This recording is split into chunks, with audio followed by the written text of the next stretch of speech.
Kahe Premananda Mona Gauranga Hridaya Dariya Bola Bhaja Gauranga Kaha Gauranga Kahe Premananda Mahagaurangira Namare Jai Jana Gauranga Bhaje Se Hoyamara Pranare Hare Krishna, Krishna Krishna, Hare Hare, Hare Rama,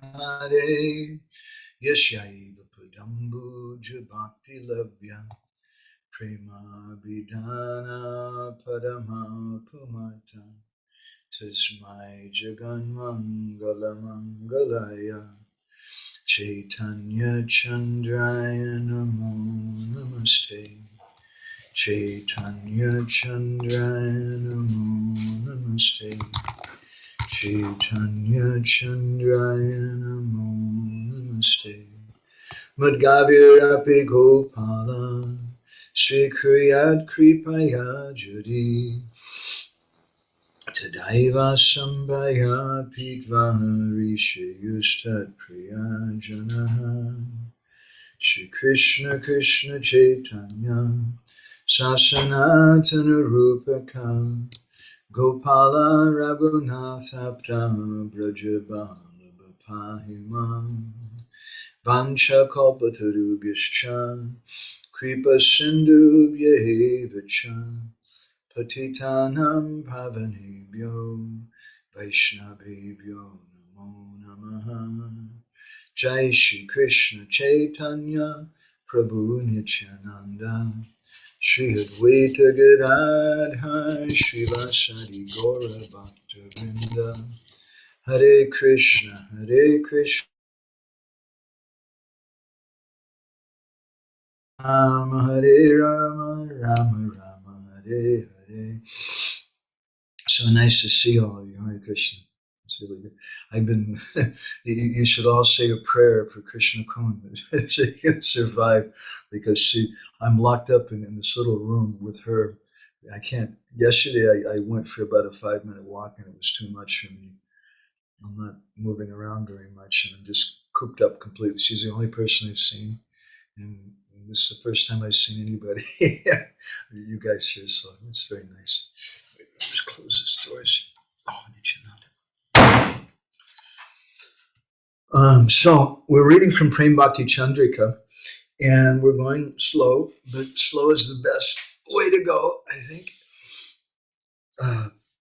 We've been going from Narottam's first song, Prema-bhakti-candrika, Shri Guru Charana Padma, and the last few sessions we've dealt with the third stanza, Chakudandilo Jai Janmi Janmi Prabhu Se Dibya Gyan Hriday Prokashito Prema Bhakti Jahoiti Avijaya Vinasajati. And today I want to speak about these 4 words, Virigai Jahara Charito. So Narottam is giving us this prayer to Sri Gurudev, and how Chakudandilo Jai, he's the person who gives me transcendental vision. Janmi Janmi Prabhu Gyan Hriday Prokasito, he reveals transcendental knowledge in the heart of the devotee. Prema Bhakti Jaha Hoiti Avijavana Sajati, as we spoke in our last session too.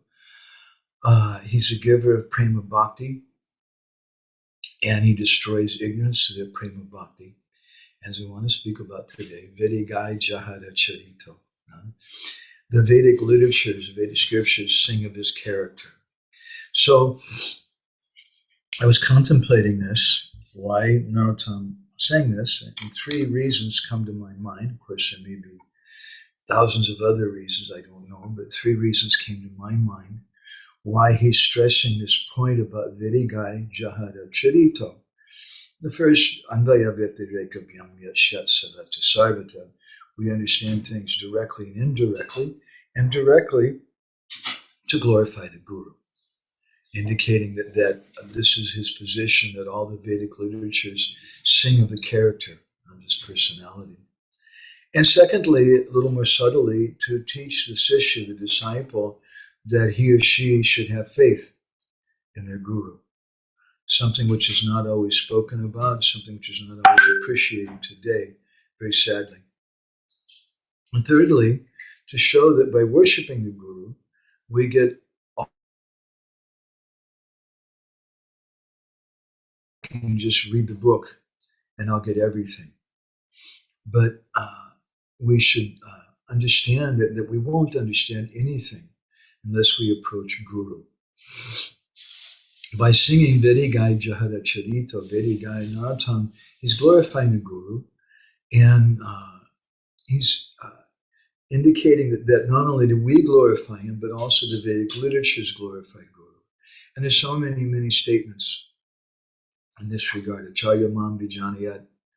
Krishna tells Uddhava in the 11th canto that you should understand the Guru is non different from me. Acharyavam Purusho Veda, it's said in the Vedic literatures that unless you accept Guru, you can't understand the Vedas. Acharyavam Purusho Veda from the Chandogya Upanishad indicates that also that the Vedas are always constantly singing the glories of someone who has loving devotion. Yasha Devi Para Bhakti Yata Devi Tata Guru Tashaiti Katita Hyarta Prakashanti Mahatmana. The famous verse from Sveta Suprattara Upanishad that someone, according to the quality of faith we have, Jiva Goswami gives this explanation of this verse in his Bhakti Sandarbha. According to the faith, the quality of faith, the same kind of devotion to Guru, to Krishna. And to such a person, Prakashanti Mahatmana, all the Vedic literatures will be revealed to them. Again, in the Mundaka Upanishad, there's another famous verse, Tad Vigyanartam Sagadumi Vabhigachet Samit Pani Shotriyam Pramanishtam, the Guru Maharaj used to often quote this, that to get this knowledge, you should approach Guru and you should come with firewood in your hand. Samit Pani Shotriyam. Samit Pani doesn't mean that we just, our Gurudev is doing fire yajnas constantly, but it means that the disciple is assisting the Guru in yajna. And so in this age, it may mean that the disciple is coming to the Guru with a mridanga in his hands, a kartals, or the computer to assist in the yajna of Granta Seva. So many descriptions are given there in Vedic literatures. Vede gaya jahara carita. Guru is glorified throughout the Vedic literatures. Krishna in the Bhagavatam, he says that Acharya mam vijanayat, you should understand Guru is not different from myself.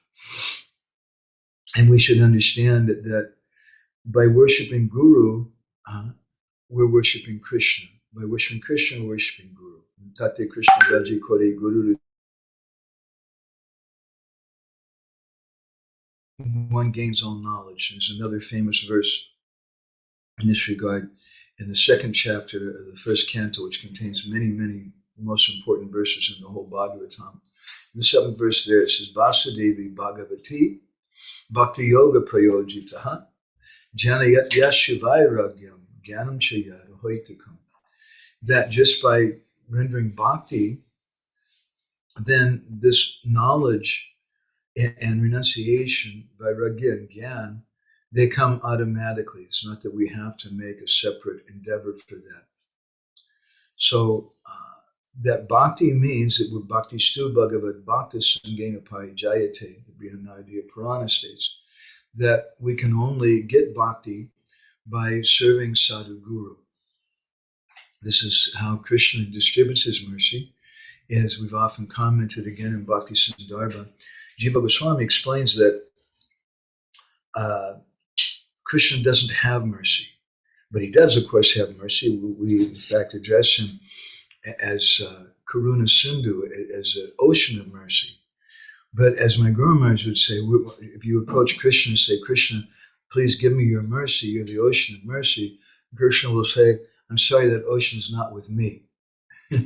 I've given that ocean to my devotee. And therefore, as Jiva Goswami explains, the devotee is Krishna. Sometimes it's confusing to devotees when we read Vishnu Chakravarti Thakur's Prema-bhakti-candrika, where he says in there that Krishna doesn't hear the prayers of the devotees. And then you say, well, what does that mean? And Vishwanath says that if you say to the devotee that the Paramatma in the heart, this Vishnu expansion, he hears the prayers, the devotee won't be happy with that, because the devotee simply wants Krishna and Vrindavan. So they won't be happy. But Krishna doesn't hear, Vishwanath says, because Krishna is primarily mugdha, or he's bewildered and confused by Srimati Radharani and the gopis, as we sometimes illustrate. It's not that Krishna's dancing in the Ras Leela with the gopis, and all of a sudden he stops and says, and Radharani says, what is it? And Krishna says, Krishna Kun's chanting japa right now. It's not, it doesn't work like that. But we shouldn't become disturbed and think that Krishna doesn't hear our voices. That's the most disturbing kind of thing I could have ever imagined to devotees. Krishna definitely hears our voices. But through what microphone does he pick up that sound? He hears that sound through the transcendental microphone of the ears and heart of Sadhu Guru Vaishnava. When we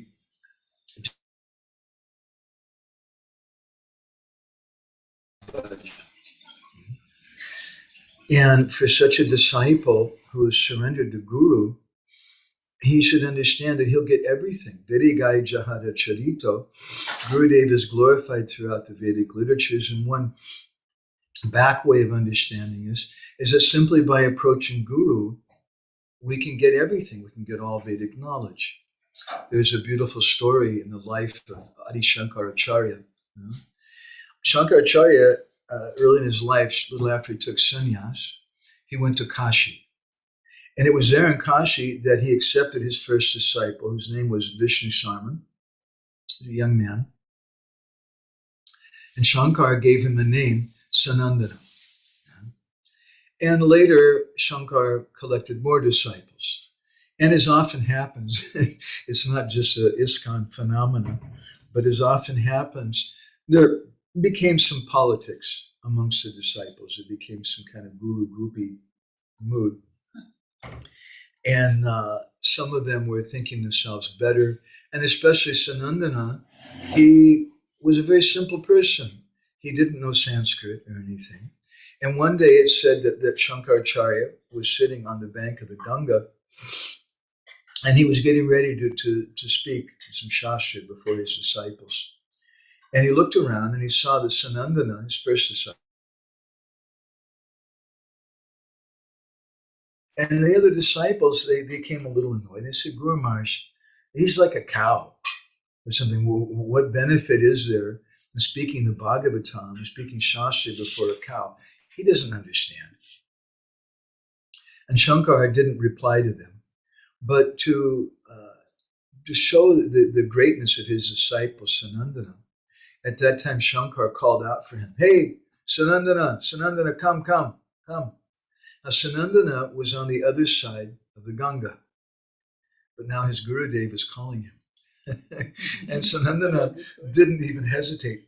He just began running, and he ran out under the water. And in the mood of Jesus Christ, perhaps, a little different. Suddenly, lotus flowers started appearing on the Ganga. And Sanandana walked across the Ganga on those lotus flowers in that water. Each step that he would take, a lotus flower would appear there and kept him up from sinking into the water. And from that day on, he became known as Padmapad, one of the most famous disciples. Padmapad, yeah. Lotus feet. One of the most famous disciples of Shankaracharya. And then Shankaracharya, he blessed him that you may know all the Vedas, you may know everything. Because Acharyavam Purusho Veda.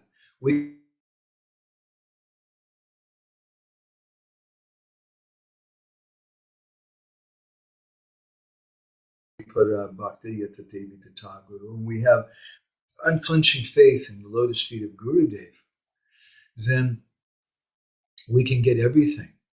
Whereas someone who simply spends their time not in serving Guru, but rather in studying the Shastra, thinking that they're going to be a great devotee in this way, and maybe they'll impress a lot of people, they may collect some information, but that information won't be realized. And we'll see that the result of that information collection will simply be a huge amount of pride. This is Gaudiya Vaishnavism.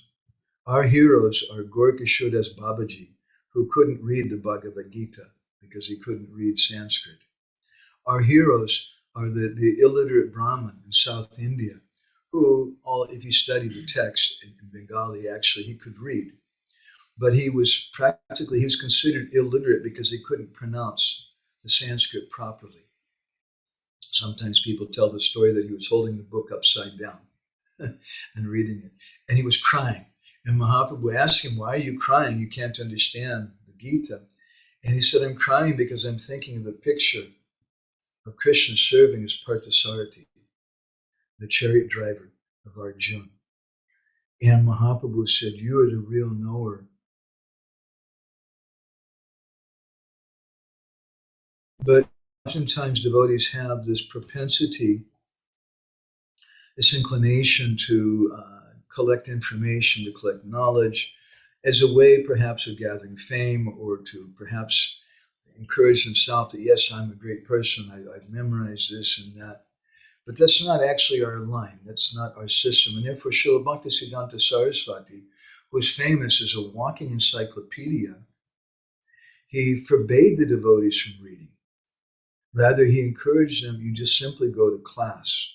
And he refused the devotees to have classes on Chaitanya Charitamrita or classes on the 10th canto of the Bhagavatam. But he kept things very, very simple. And rather, he stressed that by service and by hearing from a person, we'll get everything.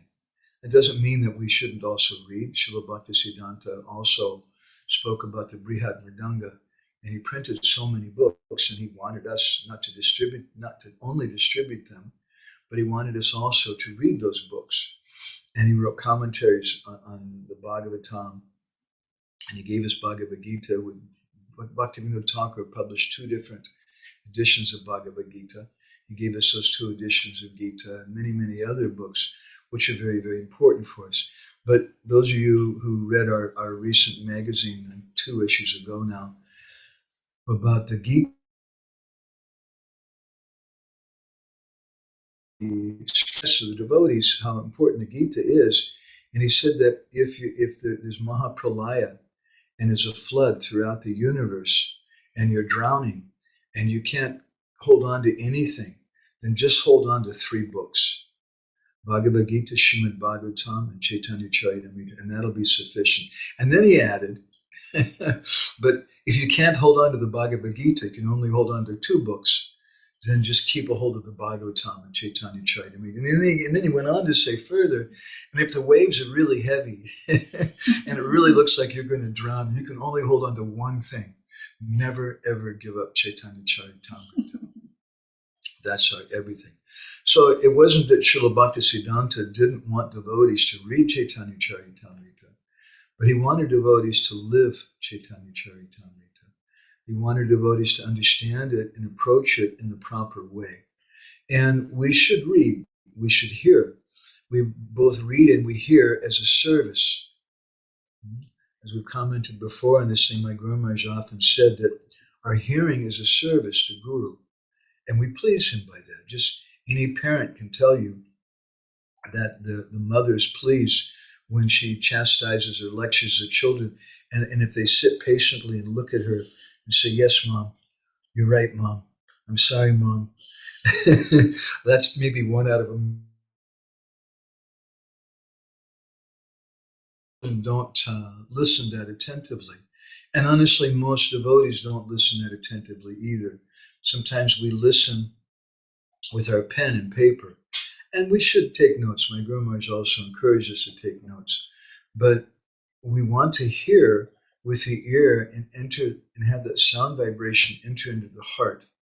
And for that, it's required that we have Shravana Adhikar, as we often comment.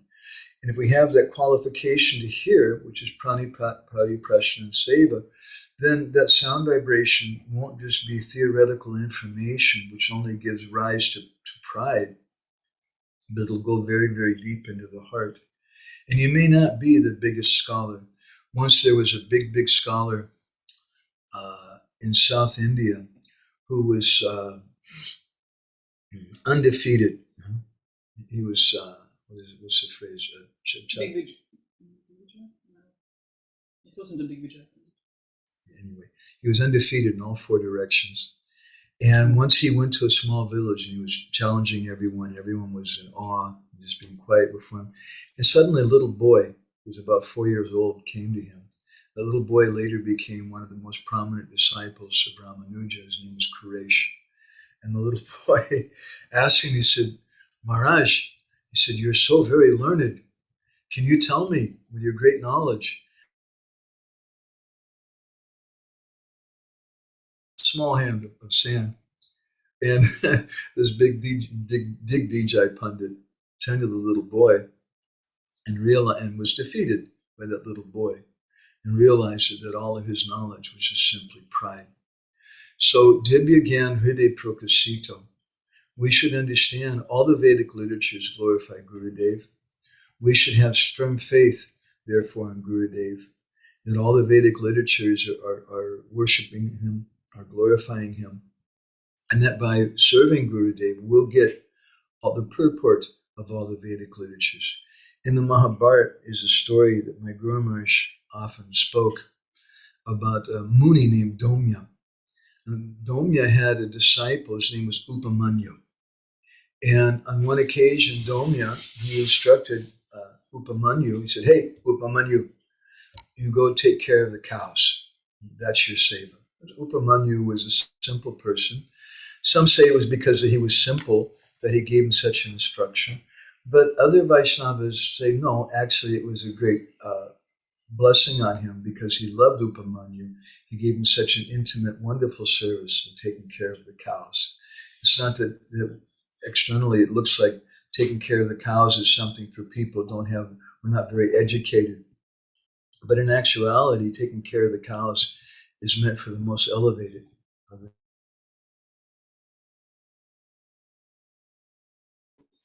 Domya told Upamanyu, you go, take care of the cows, at your service. So Upamanyu was doing that. Every day he'd wake up early, he'd do his Mangal Arati, and he'd take the cows out to the jungle. And then later on he would bring the cows back and offer his pranams to his Gurudev. And after a few days, Domya saw that Upamanyu was getting fat. And Domya said, Upamanyu, you're getting fat. Are you eating something? I didn't tell you to eat anything. All I told you to do is take care of the cows. Pretty heavy. And Upamanyu, he said, Guru Maharaj, every day I go to 4 or 5 houses and I do some madhukari. I beg there, I collect some alms, and I eat that. And Domya became angry. Who told you to do this? Did you ask my permission? Why are you doing this if you haven't been given permission? Stop this. Don't do this anymore. Whatever you collect doing bhiksha, you should give to me. It's not yours. How can you accept it? And Upamanyu was a very good disciple. He said, yes, Guru Maharaj, whatever you say, I'll do. And so then from then on, every day when he would go out and collect alms, he would give whatever he collected to his guru. And a few days later, the guru told him again, Domya said, you've been giving me everything, but I'm looking at you and I still see you. Guru Maharaj, the first time I go and collect alms, I give you whatever I collect, and the second time I keep whatever I collect. And Domya said, I didn't tell you to do that. Why are you doing it? Stop it. You give everything to me? Yes, Guru Maharaj. And so then a few days later, as Guru was looking at him again, he said, Upamanyu, I told you to stop accepting alms for yourself and give everything to me, but still I see that you're getting fat. Are you eating something? Yes, Guru Maharaj, I drink some of the cow's milk. Huh? And Domya started chastising him. You're drinking some of the milk of the cows? Who told you to do that? Don't do that. It's not your duty. You stop it. Yes, Gurudev, I won't do it anymore. And so he stopped that. And a few days went by. And a few days later, Domya called for Upamanyu again. He said, I forbade you to accept any alms for yourself. I forbade you to drink the milk of the cows. I think you're doing that, but still I see you're getting fat. Are you eating something? Yes, Guru Maharaj, I get really hungry. And he says, after the calves drink the milk, some foam is there over their mouths, and I lick that off their mouths. And his guru chastised him. Huh? Who told you to do this? On the outside, and you get more fat. Stop it. You can't do it. Yes, Gurudev, I'll stop. And so Upamanyu stopped everything. And my Guru Maharaj spoke this story many times. I remember he spoke about how we're thinking that what this is Guru Seva, I can't do that. Better I do service to Maya. But Upamanyu, he accepted whatever his Gurudev told him. But one day, he was so hungry, and he couldn't tolerate his hunger. But his guru had stopped everything.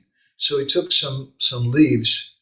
For those of you who've been with us in India, sometimes we point out the arka flowers. You don't have them here. Arka flowers are mentioned in the 10th canto of the Bhagavatam. The gopis, they were asking different plants where Krishna was. And one of the bushes they ask is the arka bush. And in his commentary, Vishwanath Chakravarti Thakur says that this indicates they must have been near the temple of Gopishwar Mahadev. Because those arka flowers, arka means the sun, by the way, and the arka flowers, they're used in the worship of Lord Shiva. But those arka flowers, they're poisonous. And still today, people pick them and offer them to Lord Shiva. Sometimes we offer them to our Shiv Linga. But they're poisonous. So Upamanyu, he ate them. And he ate some of the leaves. He was going, he fell into a dark well. And that evening, the cows returned to the ashram, but Upamanyu didn't return. And Domya was thinking very deeply about his disciple. And my Guru Maharaj also commented in this way that this is the nature of Guru. Although outwardly he's very heavy, inwardly he's like a coconut. On the outside very hard, but on the inside very soft. And he's always thinking of his disciple. He always has so much affection for his disciple. And so he was thinking that Upamanyu hasn't returned. I stopped his eating, so he must have become very distressed. So he took a few disciples along with him. And he went searching in the jungle for Upamanyu. Upamanyu, where are you? Upamanyu. And then Upamanyu heard his Gurudev calling for him. And Upamanyu inside that dark well, he said, Gurudev, I'm here. I've fallen into this deep, dark well. And Gurudev went there and he understood that Upamanyu had become blind from eating the poisonous leaves of the arka plant. So then he told Upamanyu, you should offer prayers to the Ashwini Kumars and they'll give you back your eyesight. So Upamanyu did like that, Mahabharata describes. He offered prayers to the Ashwini Kumars, prayers that his Guru Maharaj described to him. And then the Ashwini Kumars personally came, the doctors, the demigods, to get your eyesight back. And Upamanyu said, no, I'm sorry, I can't eat it. My Gurudev told me I'm not allowed to eat anything. And they said, no, it's okay. Previously, your Gurudev offered prayers to us and we gave him this cake also, and he ate some of it. Your Guru did it, so you can also do it. And then Upamanyu said, no, I'm sorry, I can't imitate my Guru. My Gurudev might do that, but I can't. I can't imitate him. Without the permission of my Gurudev, I can't eat. In the Hari Bhakti Vilas, in the first Vilas, Gopal Bhatta Goswami has given descriptions how the proper behavior of disciple, of what is a guru. And in there he says, Advaitam cha parityajat, that a bona fide disciple, parityaka means to give up, that he should give up thinking himself non-different, Advaitam, non-different from their Gurudev. And Sanatana Goswami comments on this verse, Advaitam abhekdoktim diksham anyasmai, that it means that we shouldn't speak or advertise ourselves as being non-different from our Gurudev. Very, very deep thing. So the Ashwini Kumaras, they saw, oh, this Upamanyu, he has so much bhakti for his Gurudev.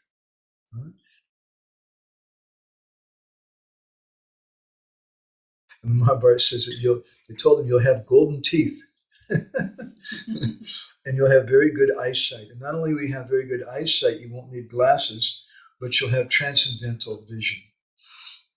So Upamanyu then got out of the well and immediately went to his Gurudev and offered his Dandavat pranams to him. And his Gurudev gave him his blessings and embraced him and told him, now you've passed the test. Now you have my full blessings. Getting the blessings of his Gurudev, Upamanyu, he developed pure Krishna bhakti.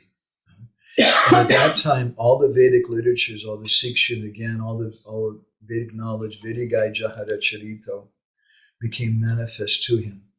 And therefore, we say that mukam kododivachalam pangum lang gayate girim kripatamaham vande shigurum dinatarnam. This is the meaning of Guru Kripa. If you get Guru Kripa, even if you can't, you're dumb, you can't speak, you're mute, still you'll become an eloquent speaker of the Vedas. And if you're crippled and you can't walk, still you'll be able to climb great mountains. This is a result of Guru Kripa. So, Vedigai Jahara Charito. All the Vedic literatures speak about Guru because Gurudev has bhakti, because Gurudev is a devotee.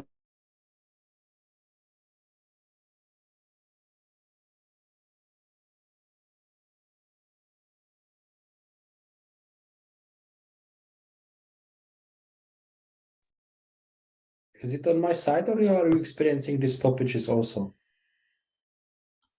Hare Krishna, is that for me?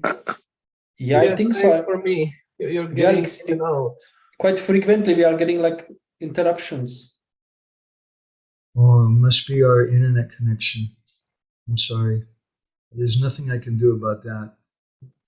One thing I will do is I'll save the, as I'm recording this, I'll save the recording. That should be good, and I'll upload that. Thank you for saying something, Prabhuji. So Mahaprabhu said, Nama Vinu Kali Kali Nahi Adar Dharma. Famous verse. Yeah? That in Kali Yuga, there's no other dharma than the holy name. Sarvamantas Saranam E Shastramam. That this is the purport, that the holy name is the essence of all mantras and the purport, the marma of all shastra. And we should understand that. So the Srila Bhaktisiddhanta says in one place, if there's no sadhu, there's no name. We can't approach Krishna without Krishna's name unless we approach the sadhu. So we approach sadhu because he's a chanter of the holy name, and we chant that name on his order. So Mahaprabhu, we learn in Chaitanya Bhagavat, in the first chapter of Madhya Lila, how he was teaching so many things about Shastra and Vyakarana, grammar and that. But after he returned from Gaya, he became mad. And the Vrindavan Das Thakur says, Prabhurana Spure Krishna Vyati Reike Ana Shabda Mata Krishna Bhakti Kore Vyakyan. That everything that he explained after that, after he came back, was in relationship with Krishna Bhakti. And at some point, Mahaprabhu realized he fell unconscious in ecstasy, and he revived. He came back to external consciousness. He asked the students, "What was I saying? Was it okay?" And the students were kind of scratching their head, and they said, "Well, you've been teaching us a little differently than you were before. And they told him, Dina Dasadhari Kora Jatika Vyakana. Dina Dasadhari, during these last 10 days, all you've been saying is Sarva Shastri Shabdi Krishna Bhakti Krishna Nam. That Krishna Nam and Krishna Bhakti is the meaning of every word of Shastra. So Vede gaya jahara carita. Gurudev is so very, very dear because he's a bhakta, because he has love for Krishna. And therefore, all the Vedic literatures glorify him. Again in Chaitanya Bhagavat, in Madhya Prana Krishna Sarva Vedi Gaya, that Krishna is the pran, he's the life and soul of those devotees who are kinchana. And Sarva Vedi Gaya, all the Vedic literatures, they sing this. You can't separate the devotee from Krishna. That we sing that Vedi Gaya Jahara Charito, that the Gurudev is glorified by all the Vedic literatures because Krishna is the life and soul of Gurudev. Again, in Madhya Lila chapter 23, it said it's Sevaka Vatsala Prabhu, Chari Vedi Gaya, Sheva Kerashtani Krishna Prakashe Sudoy. The Chari Veda, all four Vedic literatures, they describe that the Lord is Sevaka Vatsala Prabhu. He's Sevaka Vatsala Prabhu. Sevaka Vatsala means one who's very affectionate to his sevakas, to his devotees. Seva Kirashtani Krishna Prakasi Sudoy. Krishna always manifests himself before those sevaks, before those devotees. And then it's described, Nayana Bharya Deka Dasara Prabhav, Hena Dasya Bhave Krishna Koro Anurag. That Vrindavan Das Thakur, he says, you should see the influence of the Prabhav, of those servants. You look at them to the full satisfaction and just watch them, glorify them. And by doing that, Hena Dasya Bhave Krishna Koro Anurag, you'll get this Krishna Anurag. You'll become attached to Krishna and the mood of the service that they have. So Vede gaya jahara charito. We glorify Gurudev and we say that it's not just me saying this, Gurudev. It's not just my idea. Don't be shy that I'm just some fanatic saying like this. This is another purport too. Because when the disciple begins glorifying Guru, why is he glorifying Guru? He may be glorifying Guru because, oh Gurudev, you're so great. And if Gurudev says, why am I so great? Then the disciple may say, well, because you're my Guru. And if you're my Guru, then obviously you must be great. This is Atmavanamate Jagat. So to show us that no, it's not just me saying this, but Vede gaya jahara charita, all the Vedic literatures glorify you. So don't think that becoming a servant of Krishna is something lesser. Again, the Chaitanya Bhagavat Vrindavan Das Thakur says, Alpahena namaniha Krishna dasanam. Don't think that being Krishna das is something alpa or something insignificant. Because alpa bhagye das is accepting them as his servant. He sees that personality. They're very, very fortunate. So this is Acharyamam Vijnanaya Navamanyeta Karicha. Vede gaya jahara charito means also that Gurudev is not different from the Vedic literatures. And just as Krishna is glorified by all the Vedic literatures, and also is Gurudev, because Gurudev is Acharyamam Vijnanaya. He's not different from Krishna. Sakshadarit vinastamasta shastra. And therefore we should worship, we should give respect to Gurudev. And we should give up the silly attitude, the silly attempt to try to understand Vedic literatures on our own. There's a beautiful verse in the 6th canto of the Bhagavatam, which has an amazing purport by Vishnu Chakravarti Thakur. Let's see here. I can put this on the screen.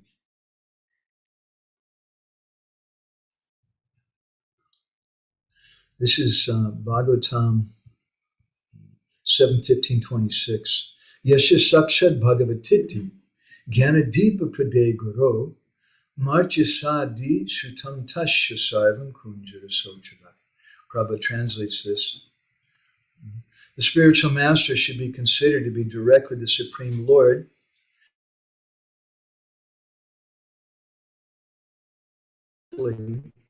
For one who maintains the material conception that the spiritual master is an ordinary being, human being, everything is frustrating. His enlightenment and his Vedic studies and knowledge are like that of a bathing of an elephant. And Srila Prabhupada gives a very beautiful purport, which I'm going to skip over. My time's a little short, but I want to go to Vishnu Chakravarti Thakur's commentary, which is quite amazing on this. He says, Kim cha satyam. This is the truth, satyam. Bhuyashyam api bhakto guru manusha buddhigve sarvam eva vyartam bhavatiti aha yashyeti. If someone has the attitude, this is the truth, this is the fact, if someone has the attitude of manusha buddhi, guru manusha buddhi, that Gurudev is just an ordinary person, and sarvam eva vyartam bhavatiti aha yashyeti, then everything that devotee does is useless. Sakshad Bhagavatiti, Bhagavat Angsa Buddhi, Api Guru Nakayeti Bhavaha. We should understand the position of Gurudev, that he's Sakshad Bhagavatiti, that he's directly God. And if you think Bhagavat Angsa Buddhi, you have this mentality that Gurudev is just a portion, he's an Angsa, then you don't understand the glory of Gurudev. Yadva upashe bhagavati di marcha iti durbudistasya shutam bhagavan mantradikam shravana mananadikam cha vyartam ityartaha. That rather we should understand that my Gurudev is directly Krishna. And if we think him that he's Marcha Sadi, we have this mentality that he's some ordinary person. Marcha means who may die, That durbudi, that stupid intelligence. By that intelligence, whatever we've gotten from Gurudev, Tasya Shrutam, Bhagavan Mantradikam Shavanamanadikam Chavyartam Ityartaha. Whatever mantras we've gotten at the time of initiation, whatever instructions we got on Shastra from Gurudev, whatever devotional practices we got from Gurudev, Vyartam Ityartaha, it all becomes completely useless. So we should understand that Verigaya Jahara Charito, the position of Gurudev, and we should have firm faith in that. There's another story, I'll finish with this story. This is from Lochandas Thakur's Chaitanya Mangal. It's something we printed some years ago, which also illustrates the position of Shastra and how we should give up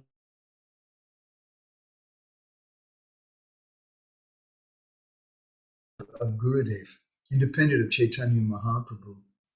On one occasion, this is from the Bali Alila Kanda, Adi Kanda of Chaitanya Mangal. On one occasion, the scholar and doctor, Murari Gupta, visited Navadvip. And as he was going down the road, he had so many different followers along with him, following him, and they were discussing the Yoga Shastras. And because they had so many followers, it's a common thing. If you become a great Sanskrit pundit and you know so much, you'll get a lot of followers. It doesn't necessarily mean that you'll understand Shastra properly, but you'll still get a lot of followers because it looks really good that you know so much Shastra. So meanwhile, Nimai Pandit was following along behind Murari Gupta, and he started imitating him, the way he was walking and the way he was talking, and teasing him. And Murari Gupta, he noticed this, but out of the corner of his eyes, but he didn't say anything. And then Nimai, along with his friends, they increased by imitating the way he was walking and his hand gestures and everything. And finally, Murari Gupta became really annoyed and angry. And he says, "Who is this Nimai? He said, I know who he is. He's the son of Jagannath Mishra. Everybody says he's a good boy, but I can see he's just a nonsense, a rascal, badmash.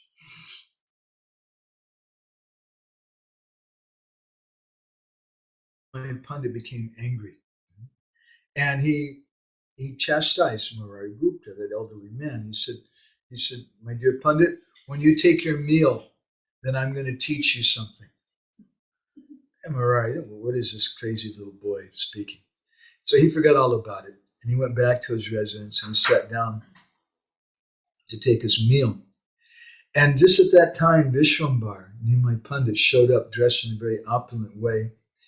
And he came in the house there and he called out, Murari.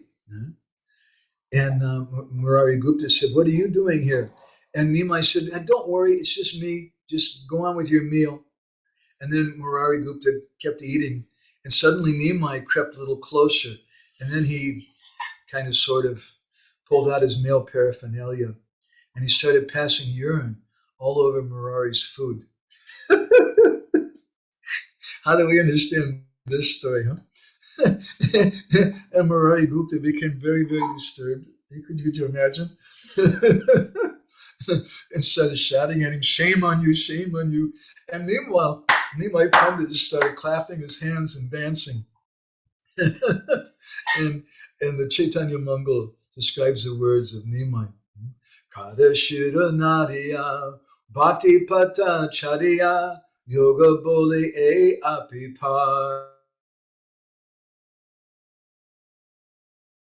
Manadiya, Rashika Vidagda Chidananda, Bhoti Keta Hada Drishti, E Nahi Bhajana Pushti, Nahi Bhuja, Budi Atimanda. He said, hey, Murari Gupta, what are you doing? You come here to Nadia and Bhakti Patacharya. You've given up the path of bhakti, and instead you're just going around making all these funny gestures with your hands, all these mudras and things. He said that Jnana Karma Upakiya, Krishna Bhajamanadiya. Just give up this Jnana and Karma and just worship Krishna with all your heart. Rashika Vidagda Chidananda. You just become a Rasik devotee. And Chidananda, you'll enjoy transcendental bliss. Bhotike tahara drishti e nahi bhajana pushti. Someone who's attached to all these material things like informational knowledge and things, that person, nahi bhajan pushti, he can't do Krishna bhajan. His bhajan's not nourished. Nahi bhuja buddhi atimanda. And what is his buddhi? It's atimanda. It's very, very low and impure. So Mahaprabhu told him that you should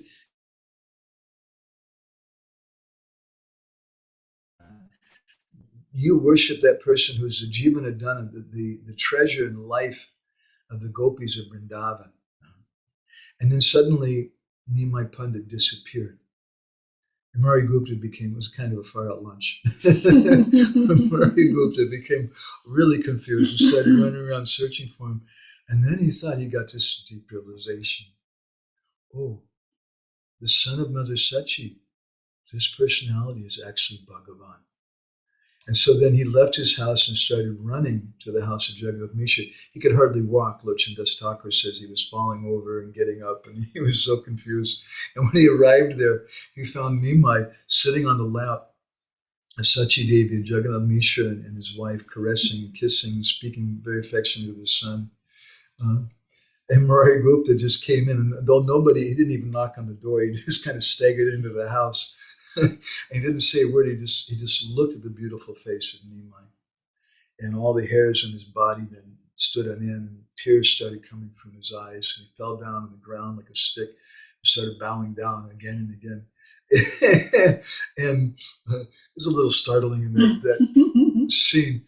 Nimai climbed off his mother's lap and spoke to what's going on. And Sachi Mata, she told Murari Gupta, she said, Murari, you're so senior, you should bless our son. Did he do?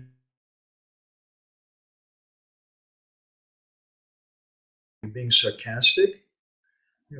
Everybody knows you're such a great personality. You should bless our son.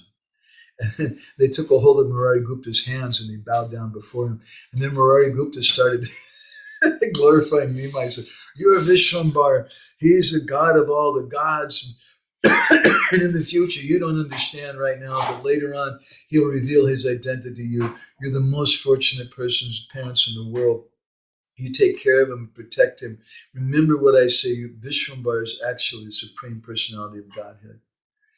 And then this is his realization. So we should understand that Mahaprabhu is Dharma Bhavana. He's a creator and a relisher of religious principles. He's Adi Guru, he's the original guru, and he's come to teach us to do a charja lila, to perform pastimes of what it means to be a charja guru. And his pastime, his story it's described by Lochanas Thakur as Anugata Kripara Karani, that Mahaprabhu's anger was a manifestation out of his kindness to Murari Gupta. He loved his dear devotee, and he wanted to help him, to teach him that your approach to understanding Shastra is not correct. Rather, we should approach Krishna. Can I have one of those cough tablets? We should approach Krishna only through bhakti. In the 11th canto of the Bhagavatam, Krishna tells Uddhava, famous verse, "Na sadhyati mam yoga, na samkhya dharma Uddhava, na swadhyayas tapaschava, yata bhakti mamorjita." My Guru Maharaj used to quote this quite often, that, my dear Uddhava, you should understand that you can't approach me through sadhana, na sadhyati. You can't approach me through yoga. You can't approach me through samkhya, through vanashram dharma, swadhyaya, studying Shastra. Yeah. Tapa. So doing austerities, tyaga, giving everything up. Yata bhakti mamorjita. Only by bhakti can someone understand them. So these are some of the direct and indirect meanings of this very important, the line of this very important song, Vede gaya jahara carita. So I'm going to go ahead and stop there. I'm sorry the internet's been problematic today. If anybody has any reflections or comments or anything, Gaura Nitai Prabhu, do you want to share anything with us today? Did you win any prize today? Are you there? Okay. Natalia, you can share something if you want, but I understand you just came a little late, or very late. If there's something you want to share. Otherwise, we'll go ahead and ask Radhajeev and Gopal Prabhu. Gorita is there, but his microphone is off. He's saying something. Oh, I see. Yeah, your mic's not working, Gaura Nitai Prabhu. So, yeah, I'll tell you what, you type something in if you want, and I'll read that out for you, okay? Anyway, it's nice to see you. Horrible. The voice is very Now you're working. I can hear you. not continuous. No, I don't see anything. I can hear you now, Gaura Nitai Prabhu. We can hear you, Prabhu. Gaura Nitai, go ahead. You can hear? Yeah. Okay. So my reflection is that as I read the Tavakatamrita verse and the purport that Katamrita, the Krishna's Kata is very, very like a medicine, very powerful medicine. So same way as we speak about the Guru's glorification, it's also healing our heart and helping us to correct all the relationship with our Guru Maharaj, with our Shiksha Gurus. So it's very important as I can understand by listening this Katha. So I feel that my heart is warming up for my Gurudev as I listen to you. Thank you very much. Thank you, Prabhu. That's a beautiful comment. When we have these programs, we glorify Gurudev every day. In the morning, we sing Samsara prayers and we glorify Prabhupada every day. And we also have Vyas Puja programs and things. And the purpose of doing that is not like someone who's working in a factory and they have a birthday party or something like that, and then they all tell pleasing stories about the worker. It's not for that purpose, but rather it's to purify us. We get so much purification, inspiration from glorifying Guru. Thank you. I forgot I should call on Brenda Sundari. She's probably dressing the deities. Are you there, Brenda? Would you like to share anything? Hare Krishna. Hare Krishna. Nice to hear you. Yeah, I am. Thank you very much for taking the energy to do this today. Yeah, it just what stuck in my mind.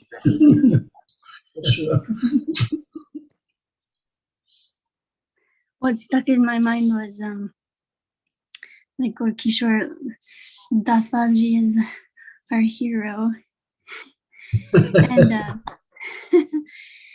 he's such a. In some ways, it's like anti-material, not in that sense, but so against the grain of what this realm is, with the friendship, society, and love, and success, and the definition of success is completely different, and how that challenges the whole paradigm completely. And so it's such a nice meditation, I think, and it's also a relief for me, thinking, oh, okay, like I what success is for me is I can see Kishore Das Babaji as the success is the releasing the attachments and focusing on Krishna. Yeah, one thing that occurs to me too is that we're a preaching society, and sometimes to preach to someone, you have to go where they're at. If you want to preach to people in China, you have to go to China and you have to speak Chinese language. So we have to cross over the river and go to that place of those particular persons. And if we seem too strange to them, they can't relate to it whatsoever, then it's very hard. So we have so many ways that we preach and we talk about things in such a way. One of the most famous and probably the most popular in our society has been Food for Life. That you can do something to help feed people. We're feeding children, starving children in India, and whatever devotees used to say things like that. And devotees were doing it with inspiration, thinking they're going to give some money and they're going to get some benefit by giving something to the Krishna conscious movement. And hopefully they were getting benefit. I think they were. But what happens, the problem is that sometimes we cater things so much, we go across the bridge, as Bhakti Vigyan Maharaj explains, and sometimes we forget to come back across. We go across and we teach things like Bhakti Shastri, and we have courses in Bhagavad Gita. And the reason we're doing that, we have this kind of course with tests and everything, so that people who are used to that, they're attracted by that system. They have some faith in that. We just had our traditional program. We just sit underneath a tree in Tompkins Square Park.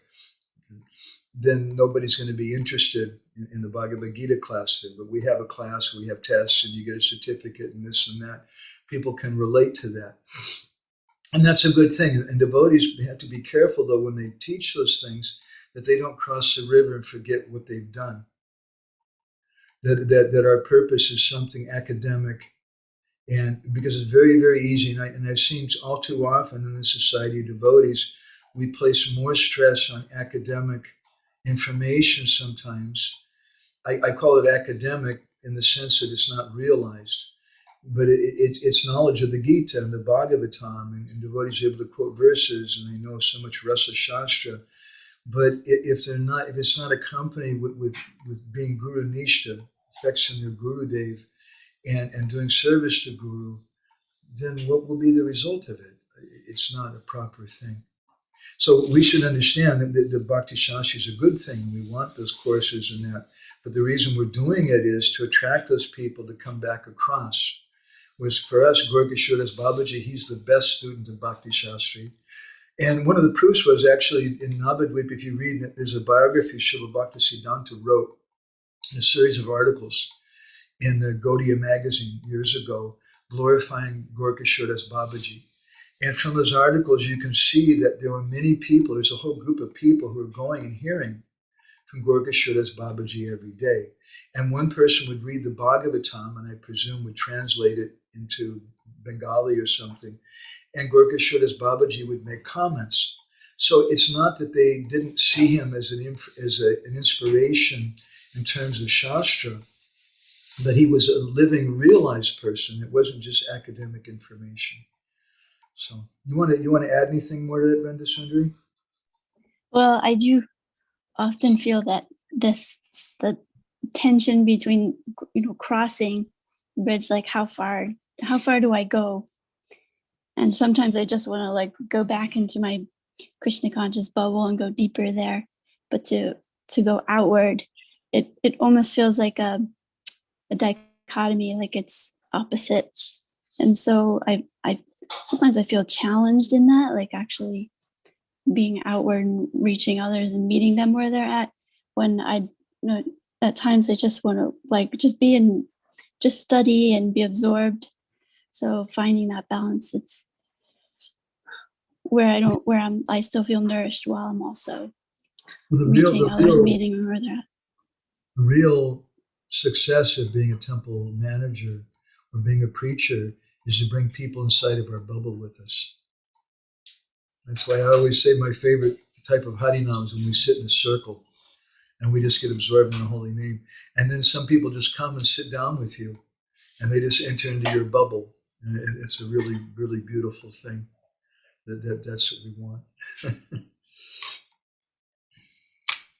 Thank you, Prabhu. Thank you very much. It's nice to see your face again and have you taking part. Yes. And worship, you're addressing Radha Govinda today? Yes. Oh, I'm very fortunate. Let's see here.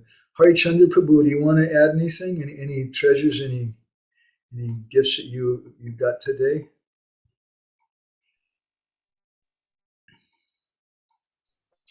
Nice to see you, Prabhu.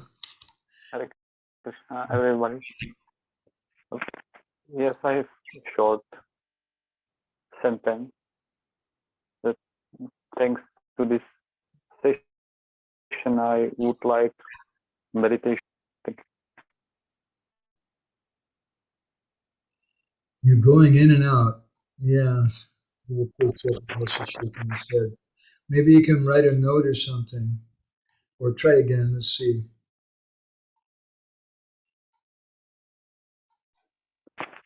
Now, do you hear me better?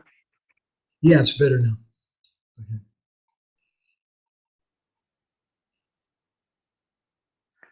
That I thought that thanks to you and all devotees, I would like to meditate more about my Gurudev, and it's my idea for this day and next years. Thank you. We should always have firm faith in our Gurudev and love our Gurudev. But some of the reasons devotees have for loving their Gurudev is not always right, and therefore Hari Bhakti Vilas says in Advaitam Cha Parityayat, we were quoting that verse, that we should give up the attitude of thinking ourselves non-different from our Gurudev. In other words, there may be some differences. Even sometimes, in example, Srila Bhaktisiddhanta, he had certain rules which Srila Prabhupada didn't follow. Srila Prabhupada did some other things. He allowed ladies to live in the temple. He gave second initiation to ladies. He did a number of things that Srila Bhaktisiddhanta had not done.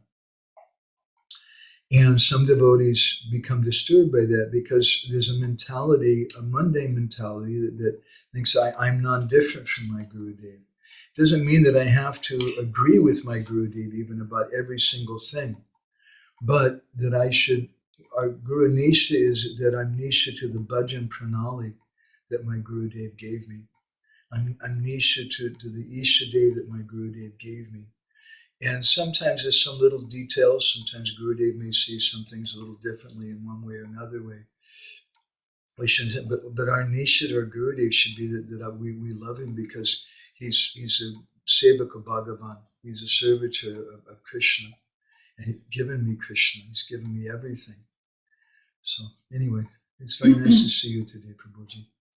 Krishna Kun has some comments. Can you elaborate on what does it mean that we don't have to agree with my Gurudev in everything? I mean, you said something that we are Nishtha to the name that we get from Gurudev and we Nishtha to the goal that he gave. Can everybody hear what she's saying? Yeah? Okay, so she's asking an obvious question, and what does it mean? They don't have to agree with Gurudev about everything? Oh my God. Well, we have to understand also that Sadhu Guru has two types of instructions according to Bhaktivinoda Thakur. Tatkalika and Sarvakalika, or instructions for a particular time and place, instructions for all time and all place. Instructions for a particular time and place are secondary things. They're cultural things like Varnashram Dharma, like certain Vaishyas may wear this colored turban or something, and the Guru may even tell them you should dress like that or do that thing. That's not an eternal principle. And we see even with dress in Krishna consciousness, Prabhupada told the devotees that's not the most important thing. The most important thing is you never give up chanting Hare Krishna. That's Sarvakalika. So another example is there in the Mahabharata that Bhishma Dev, he was appealed to by, what's her name? Ambika. Ambika wanted to marry Bhishma Dev. And she was getting ready to be married to someone else. And Bhishma Dev came and kidnapped her to take her to Vichitravirya, his younger brother, his younger stepbrother. But Vichitravirya was very weakly and he passed away a short time later. And she had no one, she had no husband. And Bhishma told her, well, anyway, I can't help you. I'm a brahmachari. So you can go back to marry, was it Sishupal or whoever it was that wanted to marry her. And he took her back and they refused her. So it's not Sishupal, but some other king. Anyway, they refused her. No, you've already gone with some other man. You should marry Bhishma. So that was like her only hope, to marry Bhishma Dev. But Bhishma Dev told her, look, I'm really sorry, but I'm not going to marry you because I took this vow of brahmacharya. So then she went to Parshuram, the guru of Bhishma Dev.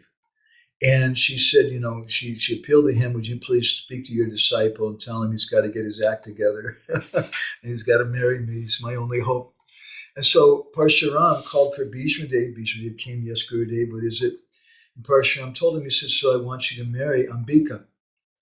And Amba, actually, thank you. I want you to marry Amba. And Bhishma Dev said, well, Guru Maharaj, I'm really sorry, but I took this vow, I can't do that. He said, look, I'm your guru. I'm instructing you. He said, Guru Maharaj, I'm sorry, I can't. He said, well, if you don't marry her, you're going to have to fight with me. And fighting with Lord Parshuram is not such an easy thing. And so he said, yes, Gurudev, whatever you say. So then they fought, and the Mahabharata describes it. They fought for something like a week. And it also describes that there's a famous verse in that section of Mahabharata which begins with the words Guru apyapti liptasya, that one may reject a guru if they give instruction which is not appropriate for the disciple. So on one hand, we use this as an example of a disciple who rejected the guru, but on another hand, if you study the story carefully, which we've done, you'll see that actually Bhishma Dev never rejected Parshuram. He rejected some instructions, but he didn't reject him completely. The proof is that he was fighting with him using astras. And those astras were the weapons that he got from Parshuram. If he'd really rejected his guru, it means he would reject all the mantras that he'd gotten from him also. That's what it means to reject guru. So he was fighting with those astras. It means that he hadn't rejected him. Second proof is that every day, the Mahabharata describes, every morning Bhishma Dev would go across to the other side of the battlefield and offers obeisances to Parshuram and say, please bless me, Gurudev. And he always addressed him as Gurudev. And so the fight went on until finally both of them were going to use a Brahmastra weapon, which threatened to destroy the whole universe. And the demigods came and they chastised Bhishmadev, and they told him, look, you're committing an offense to your guru. By fighting with him and disagreeing with him, you should go and beg forgiveness. And so that's how the fight finally stopped, because the demigods instructed him like that. So that's one example where he didn't agree. Another example is given in the Narada Pancharatra, a similar story when Lord Brahma instructed Narad Muni to get married. And Narad Muni rejected that instruction. It didn't mean that he rejected his guru, and that rejection of guru is done by rejecting the mantra that we've gotten and the Ishtadev of him. So, sorry, we're losing Tirthakar Prabhu. Hare Krishna, I didn't know. Okay, is that okay, Harichandra Prabhu? And Krishna Kun, this is Krishna Kun's question. All right, let's see, anyone else here? Natalia, she says she has some question. Did you want to voice your question now, Natalia? Hare Krishna, please accept my obeisances. Thank you very much that you take your time for us. Yes, I just had some idea about this instruction which Krishna gave to Uddhava, that he cannot reach him by studying Shastra, by Jnana, by Varnashrama, and only by Bhakti. And I was thinking just like in detail that this Bhakti is something very, very personal, and actually it is very subtle, and it can be like it can take any form of any ritual, any outer form. It can be in the form of Varnashrama even, I guess, or studying Shastra. But it is the question is with which mood it is fulfilled, and it can be judged only by Krishna. Only Krishna can say is it bhakti or not bhakti, and we cannot even for cooperation with other Vaishnavas, we cannot tell always are they doing anything with bhakti or not. Only Krishna can do it. Yeah, someone may be doing something which seems external, like Varnashram Dharma. Seems external in some ways, but they may be doing it with full devotion to their guru, and that for them that's Sudha Bhakti, that's Raganuga Bhakti. The startling thing in that statement that Krishna makes to Uddhava is in the first words, he says, na sadayati, not by doing sadhana. He didn't touch on that one. That's very startling. Not by doing sadhana. And my Guru Maharaj explained that to us. It's not that we try to do sadhana separate from guru. Tate Krishna Bhaji Kori Guru Seva. But my bhajan means my Guru Seva. If I try to do sadhana separate from my Gurudev, without getting his blessing, I try to chant so many rounds, or I do this thing or that thing. And it's not an instruction that he personally gave to me. Guru in general, especially at the time of initiation in our society, says you chant a minimum of 16 rounds. So we may chant more rounds than that, but we should do that for the pleasure of my Gurudev. But if we start doing some other thing, I don't know, we start reciting Nishrin Kavacha or something every day, and doing that with the idea that I'm doing this sadhana, it's going to help me in my bhakti, I would strongly suggest that we should speak to Guru and get his permission for that. Recently, I had some discussion. I usually stay away from Facebook very much, but I had some discussion on Facebook with someone who'd been pushing me for many years. He's a god brother, and now he's inspired by some devotee who's been promoting a rather unique type of bhajan, which nobody else has been promoting. And kind of the indirect idea is that I'm something so special, I'm even more special than Prabhupada and all these other acharyas, because I'm giving this direct realization, this ecstatic way, the best way to do bhajan. And I had such a whole bunch of people were attacking them on Facebook, which is the nature of Facebook. But I went and I was very, very gentle and very respectful. And I said, I'm sorry people are being harsh with you. Please forgive me. You're my friend. But I think it would help if you could just explain two things.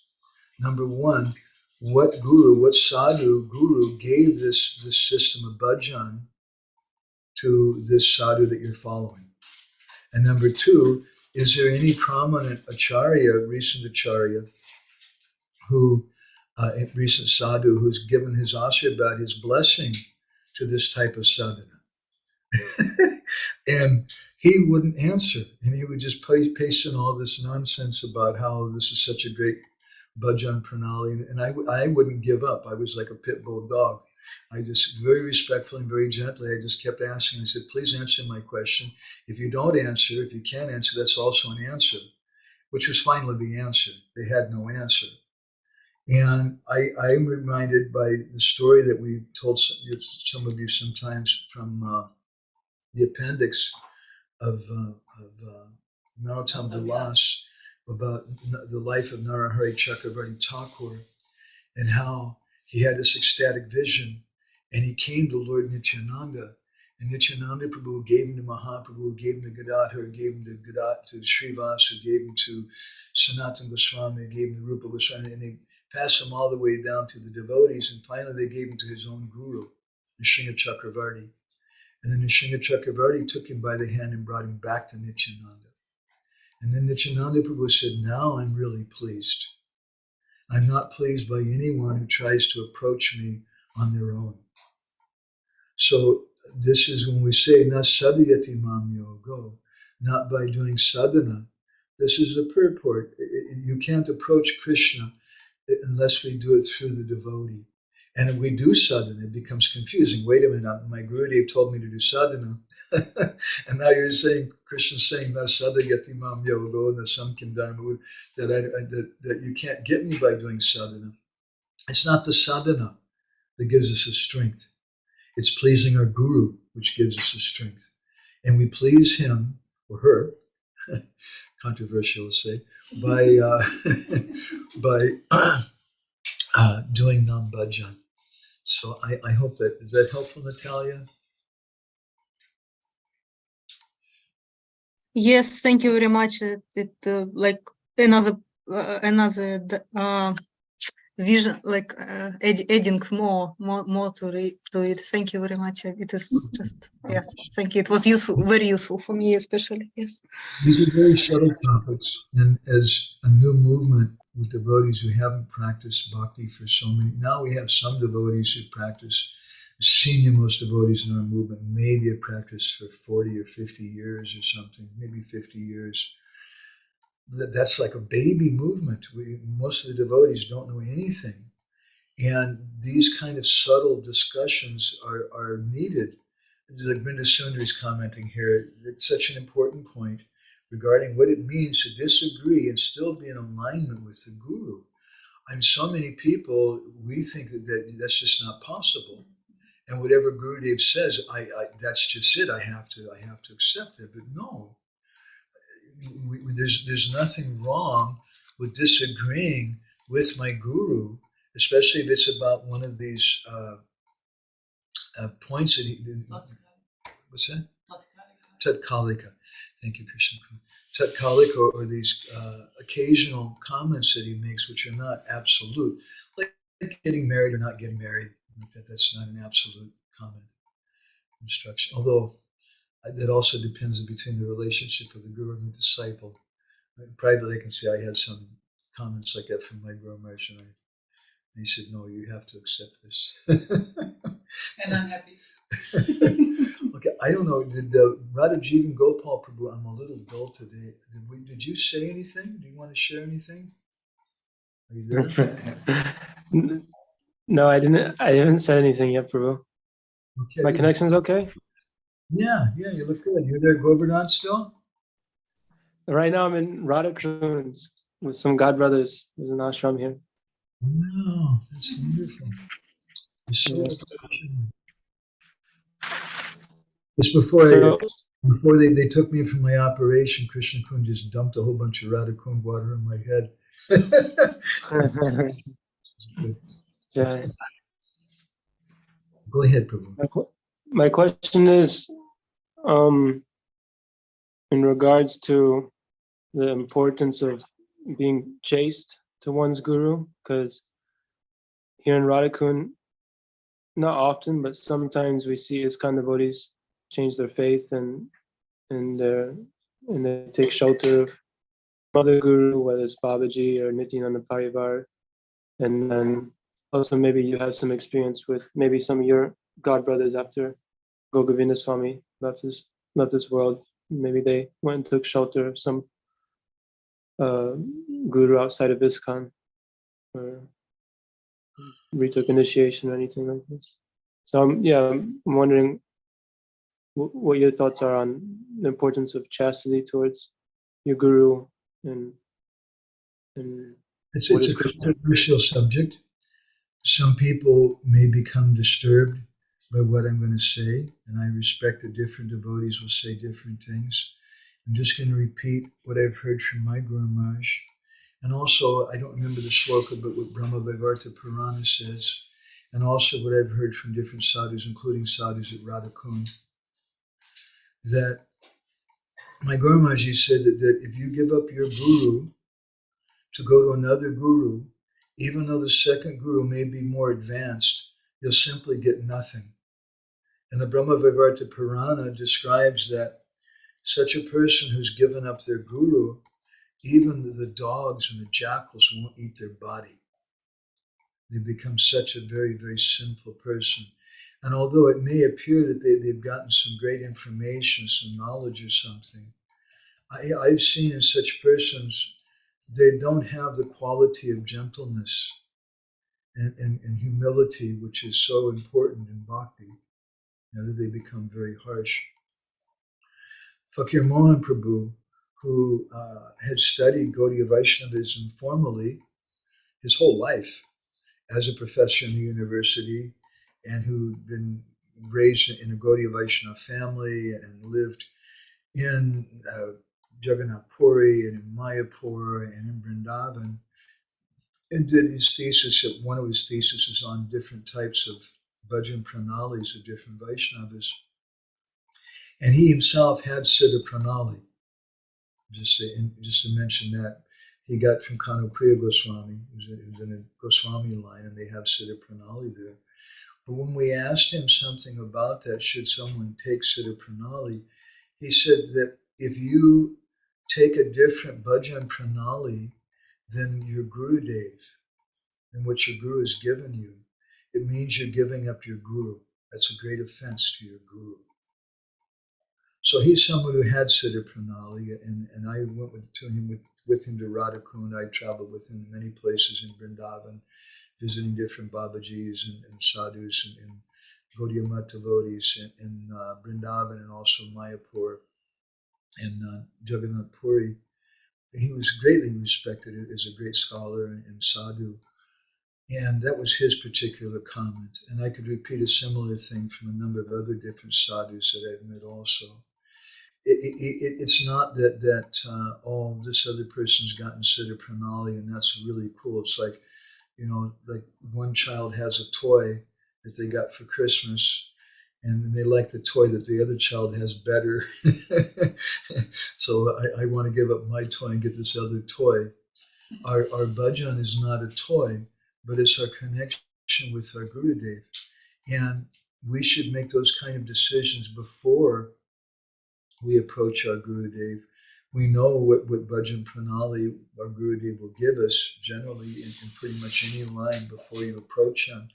You know what kind of instructions he'll get. And we should have faith in our Guru and faith in his bhajan pranali. How is that faith given? What is the basis of that faith?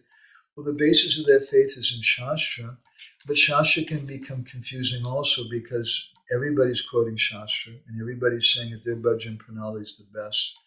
As far as Siddha Pranali goes, I make a simple observation that our Mahavakya, most important verse, according to Chaitanya Mahaprabhu, is Harinama, Harinama, Harinama Eva Kevalam. He didn't say Siddha Pranali, Siddha Pranali, Siddha Pranali Eva Kevalam. He said that the holy name gives everything and not Siddha Pranali.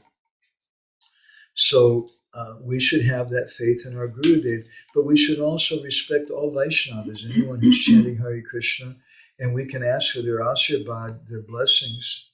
We may even hear some Harikatha or something from them, but we should be careful that whatever katha they speak is going to be something which is going to help us to stay close to our Gurudev. And if they're going to speak things which subtly or grossly make us inclined to leave our Guru, leave our Guru Vargas, then I don't want to go there. I had darshan a number of times at Radhakund of Anantadas Pandit, who you may have heard of. He was the most famous sadhu Mahanta. He was the Mahant of Radhakund for many years. He passed away in Prabhupada's disappearance day a few years ago. And I went and had his darshan a few times, and he was very amazing. One of the greatest scholars in Gaudiya Vaishnavism, a great saint. But I never went to him like a lost puppy dog. I never went to him to ask him for bhajan pranali or to solve my problems. But I went to him as a servant of my Gurudev to ask him for information about some of the old Shiv Lingas around Radhakund, where I could find more information about that for a publication we were making for research. Yeah, and I found him to be very loving and very very affectionate to me. I took the dust of his lotus feet and offered my obeisances to him with great happiness. It was a wonderful experience for me. But I'm very, very careful. And in that Sangha, I generally don't go because some of the devotees choose to criticize Srila Bhaktisiddhanta and our Srila Prabhupada. And I just don't want to go there. In the same way that if you're having a class in ISKCON Ypsilanti or ISKCON Mayapur, and you're criticizing some of the Babajis or some Gaudiya Math devotees or something, I also want to get up and walk out. I don't want to be part of that Sangha either. I don't want to hear criticism of any Vaishnavas. I give respect to all Vaishnavas who chant the holy name. That's my humble understanding. Is that helpful, Prabhuji? Yeah, that's awesome. Awesome response. Thank you. Thank you, Prabhu. Hare Krishna. And let's see. Jai Gaur, do you want to share anything with us today? Nice to see you, Prabhu. Nice to see you too, Prabhu. Yeah, am I audible? Yeah, you're loud and good. There are a bunch of different things. I mean, I really have to choose something. There's a couple of things that caught my attention. I was wondering if first you could expand on the comment. I think it was from Srila Bhaktisiddhanta that where there's no sadhu, there's no name. And then after that, yeah. And then after that, you also said that we should have nishta to the Ishtadev that was given to us by Gurudev. So I was kind of curious about that. Like, exactly how does Guru give Ishtadev? Is it like a more general thing, like your Ishtadev is Radha and Krishna, or Chaitanya Mahaprabhu, or is it like a more specific thing? And I'm sure maybe it differs person to person, but are they giving you saying this is your Ishtadev, this is who you worship, or are you just kind of taking that mood from their heart? Those are a couple of things that I was curious about. Okay. First of all, this is a statement from Srila Bhaktisiddhanta that I found in a book that was published by the Chaitanya Museum. I can't remember which branch of the Gaudiya Math. It's an older museum. There's two museums now of Mahaprabhu in Kolkata. This is the older one, and they published this book many years ago in English of statements from Srila Bhaktisiddhanta. Unfortunately, they didn't give a reference where it was spoken, which, just by the way, if you ever make such a book of statements from your guru or some sadhu, it's always best to say in such and such lecture, in such and such letter, in such and such commentary, whatever. Anyway, they didn't do that. And I like this statement very much. And I remember going to Bhakti Rupa-prabhu on one occasion with our Bindu magazine. Always wanted to have some Krishna Katha and share it with devotees. And I'd included it in one of the issues. And Bhakti Rupa-prabhu said, no. He said, we shouldn't print this because devotees won't understand unless we're going to give a lengthy explanation, which at the time I wasn't inspired to do. Although maybe in retrospect, maybe I might indeed in the future write some article or something highlighting that. So no sadhu, no name, because Krishna says to Arjuna, famously in the Adi Purana, Name Bhakta Jana Partha, Name Bhakta Sate Janaha. That person who says he's my devotee, he's not really my devotee. But the person who's devotee is my devotee, he's my real devotee. So if there's no sadhu, there's no name. We can't. We get the holy name from the sadhu, and the sadhu is our connection with the holy name. We're doing it as a service for our Gurudev. As we sometimes give the example, if someone came running into the room right now and said, "Hey, Jai Gaur, Krishna's waiting outside for you on the porch and wants to talk to you. What would you do?" You've heard me use that, I think, that analogy before. And some devotees, they become confused when I ask that question. So, man, I just run right out there. They're great. What would you say? Nice clothes you're wearing, Krishna. Yeah. How are them gopis? How's the weather today? What are you going to say to Krishna? And I tell them that I wouldn't go, but I would put my Gurudev in front of me, and I would go with my Gurudev in front of me. Because if there's no sadhu, there's no Krishna. If there's no sadhu, there's no name. Sadhu is a person who gives us a name. Sadhu is our connection with the name. He's our everything. He's both our Sambandha and our Abhideya. He's a person who is our connection with the holy name, and he's a person who teaches us how to chant the holy name. So, as far as your other question about how we should be nishta to the Ishtadev and what that means, to give you some example of that, my Guru Maharaj in Embankment of Separation, actually we gave a class just a couple of days ago online. It was not the first class that we gave recently. We gave a class to some devotees in South Africa. I think there was 3 people present or something in the class. Let's see here if I can find this real quick. And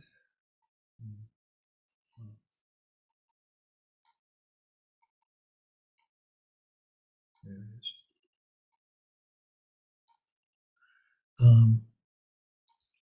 Guru Maharaj was speaking about Chaitanya Mahaprabhu in let's see.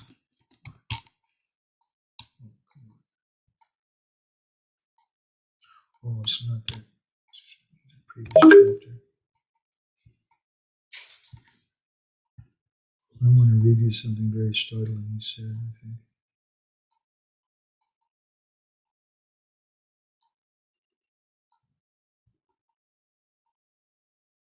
Yeah, it's this chapter here.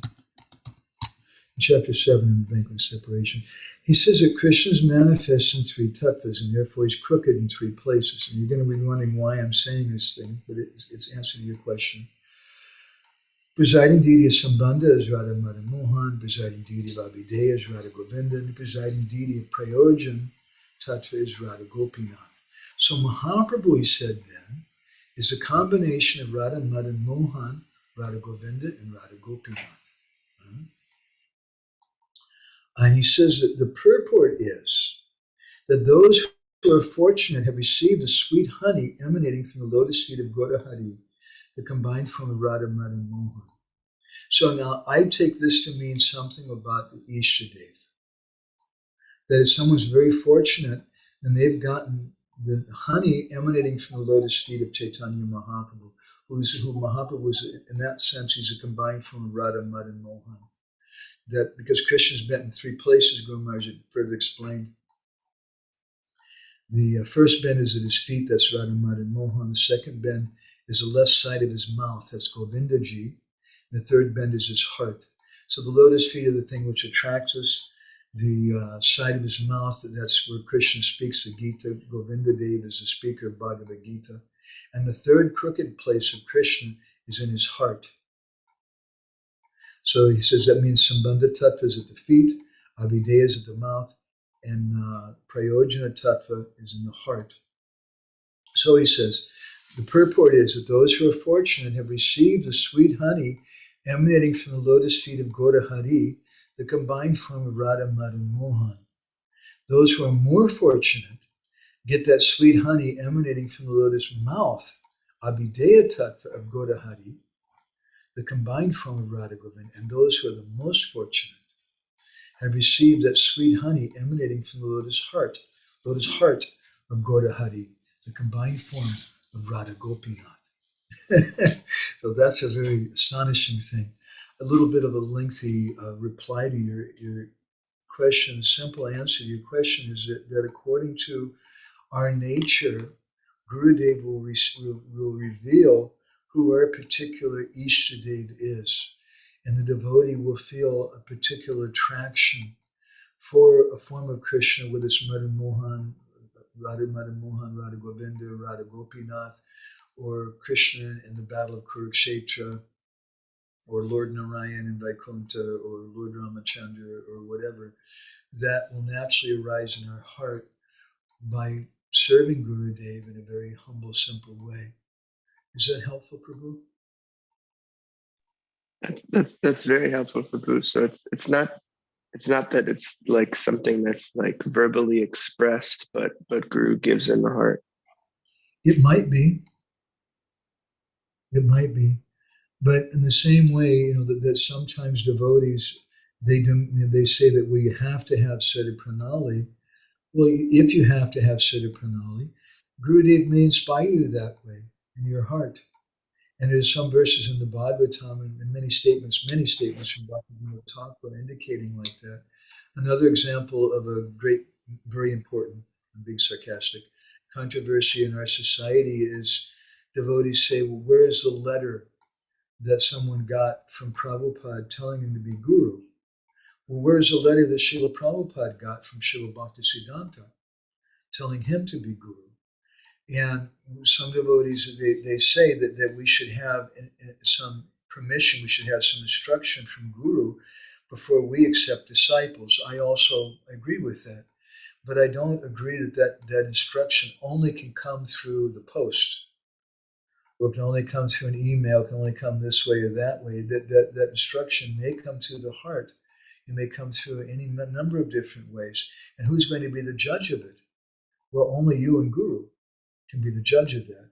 And other people, there was one person at one point, he was offering, I think, $100,000 if someone could show proof that Prabhupada told him to be Guru. and he's a Ridvik devotee. He was saying, so just see, I've won. Because who can offer that proof? But who can offer proof to Srila Prabhupada? Who received such instruction from Srila Bhaktisiddhanta. Srila Bhaktisiddhanta inspired Prabhupada in the heart. So we have to, and so maybe you don't have faith in Prabhupada. Maybe you only have faith in what was it? My brain's not working right now. In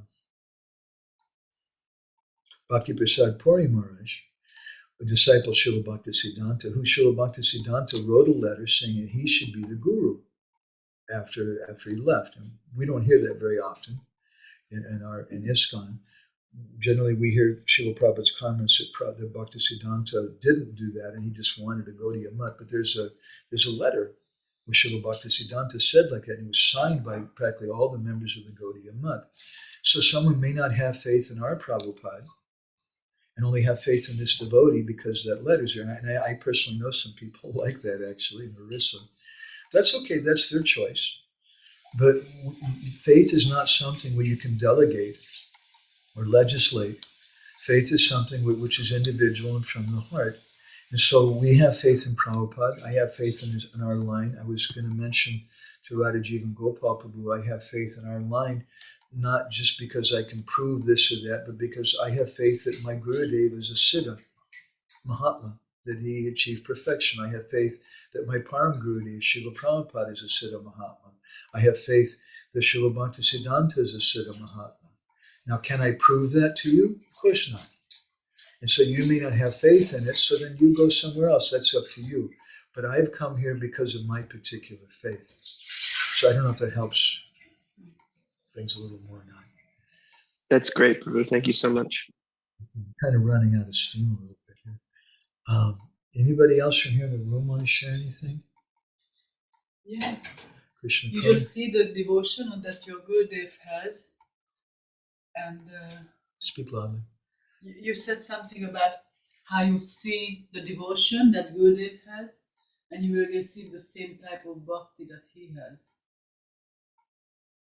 And I was just thinking about the depths of that statement, because this is exactly what we are told how, about Raganuga Bhakti, that you start following a particular associate of Vrindavan Krishna, and you see their devotion, and you see Cheshta and Rupa.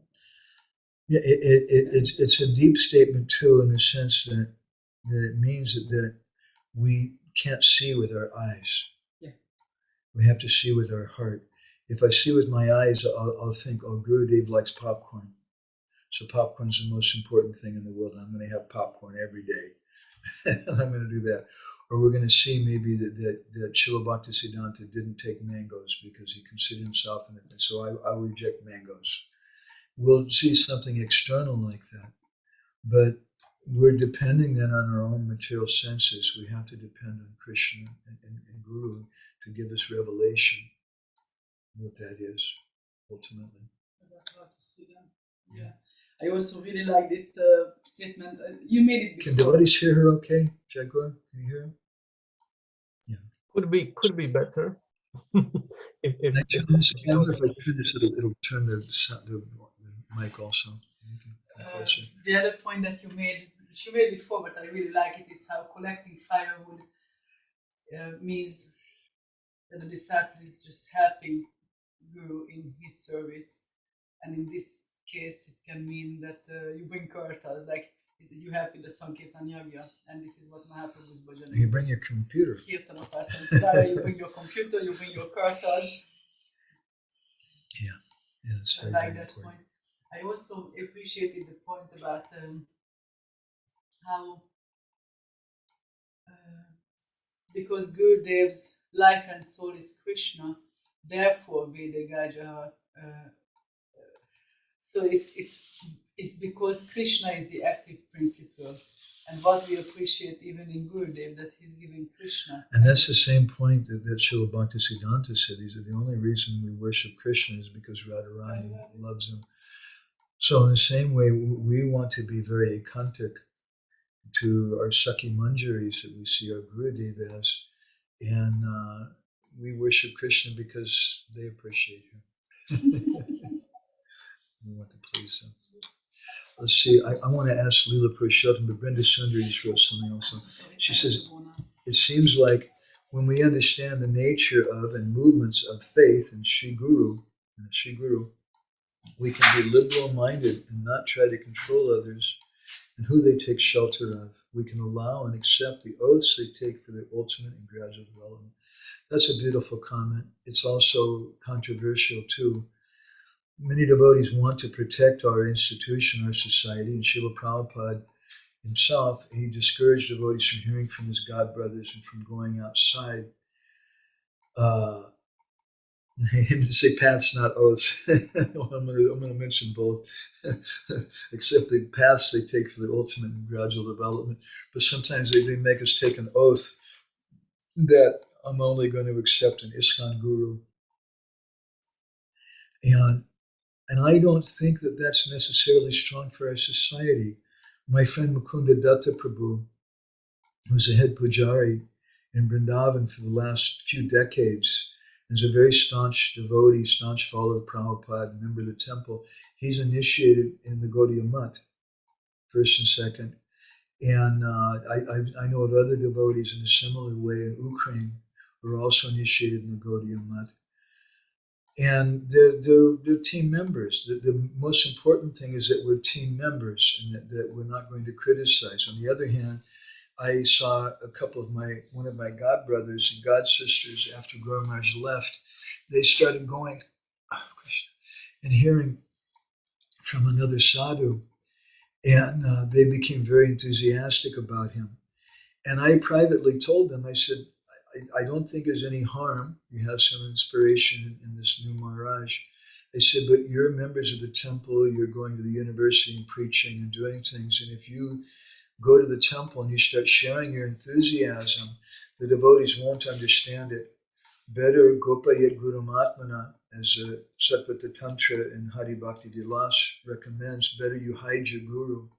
Don't advertise your Siksha guru, and everything will be just fine.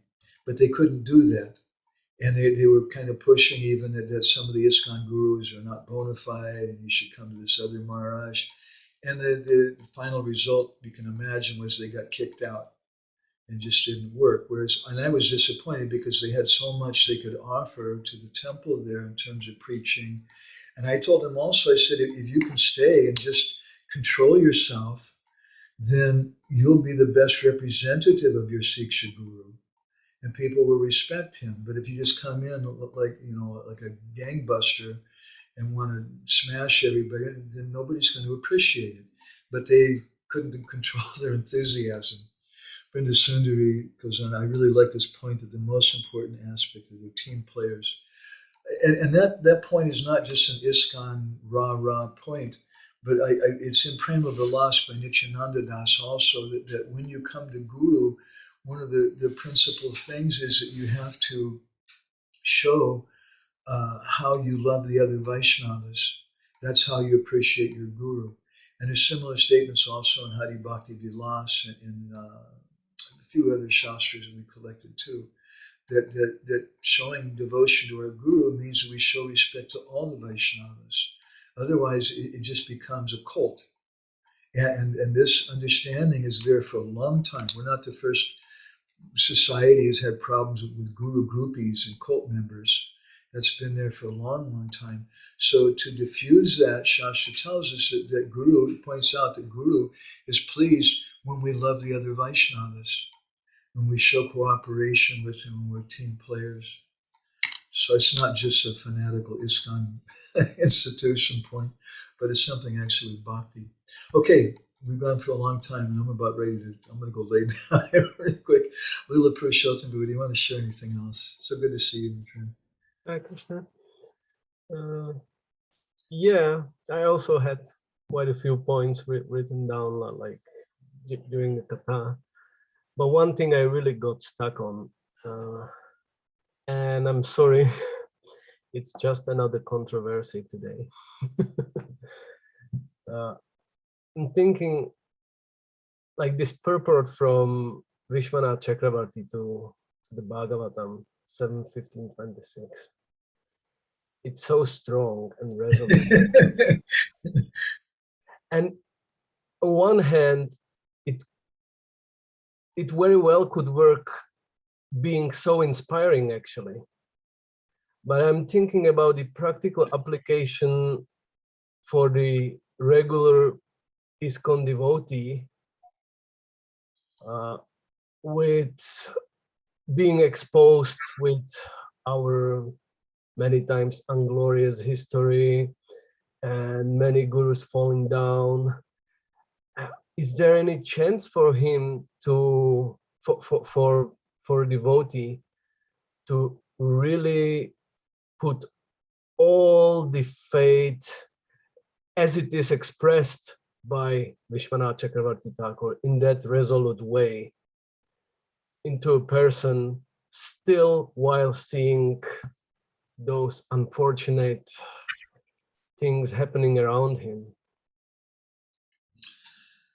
There's a song, Guru Vandana, by Sanatan Das, is a Bengali poet. It was written a few hundred years ago, which is sung in a lot of Gaudiya temples. And one of the lines there describes it, Guru Ra Vikriya Jati. Jati means if, and Vikriya means some bad thing, a wrong thing. Guru Ra Vikriya Jati, if you see your Gurudev do something bad, Dekaha Kakan, don't see it. Don't see it. Why should we not see it? Does it mean that we should be fanatics, that we should be just put our head in the sand and just be blind followers. It doesn't mean that. What it means is that Krishna will protect us always. And if there's something wrong, even with Guru, as we've seen in ISKCON, if the devotees just fully and wholly absorbed in their bhajan and they're in samadhi and they don't even realize, that Facebook exists or, all these kind of controversies and things exist, they'll be protected. Krishna will whisper in their ear and they'll know something's wrong before the rest of us do. We may think, well, I'm going to be protected because I hear about it on Facebook, but they heard about it from the heart, from Krishna long before us. What I'm already speaking about is that like the beginning point of our how to protect our bhakti from this, and therefore the statement you witness your surrounding, things are happening, and then where's the chance for you? Because we are on the beginning, we join the movement, we are the persons of weak faith, and simultaneously with this Komala Shraddha, with this weak faith, we are witnessing these things. Then where's the hope for us that we can get that level of faith in the Guru in such an environment? Therefore, Sanatan Das says in his song, Guru Ravi Kriya Jari Dekaha Kakan, don't see it. How can we not see it? Well, my good friend Bhakti Rupa Prabhu, Prabhupada's disciple who we work with, he has nothing to do with Facebook. He has practically nothing to do with social media. He stays out of all these kind of things, and he's ignorant of so much of this kind of things, and he just fixes his mind and heart on bhakti. And it's not just with Guru. In his case, he's a disciple of Prabhupada, but he doesn't want to hear anything bad about any Vaishnava.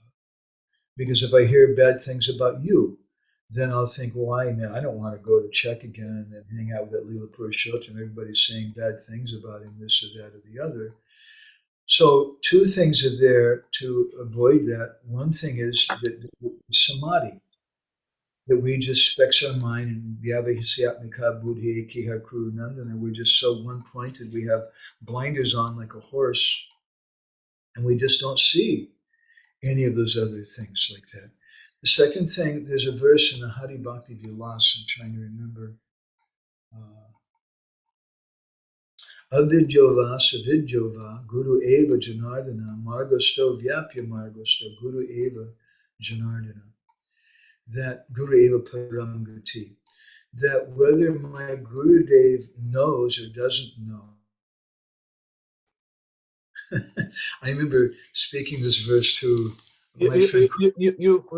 You went out for that statement. So if you could please repeat. There's a verse in Hari Bhakti Vilas, which I'm mostly, I'll say this maybe for Brinda Sundar because she has a similar friend, which is Prema-bhakti-candrika Vede. Prema-bhakti-candrika Vede, he was a real controversial person in ISKCON, and he took part in some controversial things that happened previously. At one point, he told me later on, he said, Madhavananda, I know we should appreciate sadhus, but you can't trust them. He said, I don't know if sadhus are pure or not. He said, but I know cows. You can trust cows. He said, I have more faith in cows. I'll just work with cows. And that's why he started his cow program. But once I remember, whenever I would go to Vrindavan, I would always meet with him. We'd have long talks. He's quite an intellectual and beautiful devotee. And I quoted to him a verse which Fakir Mohan Prabhu had been citing a lot from Hari Bhakti Vilas. Avidyova savidyova guru eva janardana margosto vyapya margosto guru eva param gati. That whether my Gurudev knows Shastra or doesn't know Shastra, avidyova savidyova, whether he knows Krishna or doesn't know Krishna, margosto vyapya margosto, whether he's situated on the right.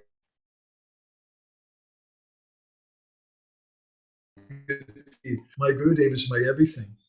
And I remember my dear friend Karma Rupa became disturbed by that. He said, what are you saying? How can you say that? And I said, well, I'm not saying it. Shastra is saying it.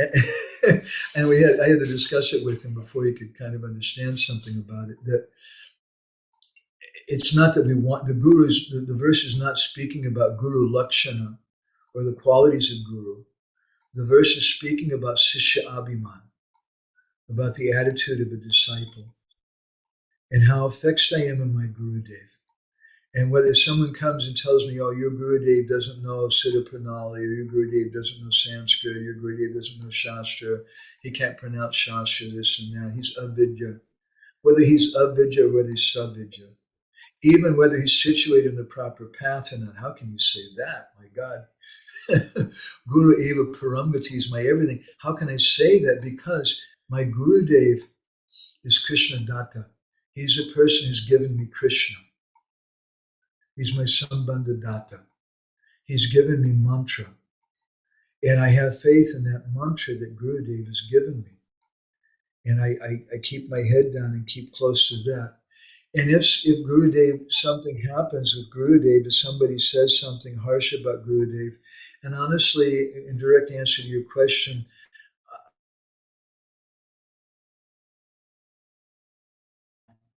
for me, my standard personally is not who's right, who's wrong, about an issue about lady gurus, or about child molestation in ISKCON, or about any of the innumerable controversies that are in our society. I don't mind discussing any of them. I'd like to discuss them. I'm very interested to discuss them. But if I see that the tone of the discussion is angry and hateful, and devotees are judging other people, and they're saying, this guy, he's like this or that, and saying things which only the Paramatma would know for sure is true or not about that person and their motivations. I just completely check out right away, and I don't have anything to do with that discussion because it's going to hurt my heart. It'll cause some disturbance. And what to speak of it about my guru, somehow my Guru Maharaj somehow is a little bit of a famous kind of celebrity in ISKCON, so it's a different situation generally for me, but there's been a few people who express harsh things about my Guru Maharaj. Once, I remember I was in Mayapur, and I ran into one of my Guru Maharaj's godbrothers who'd left ISKCON and went to Gaudiya Math, and I gave him a book, Pariprashna. He opened it up and he read something, and he became very angry. I don't remember exactly what it was that he read, but he became angry. My Guru Maharaj who said that. It wasn't me.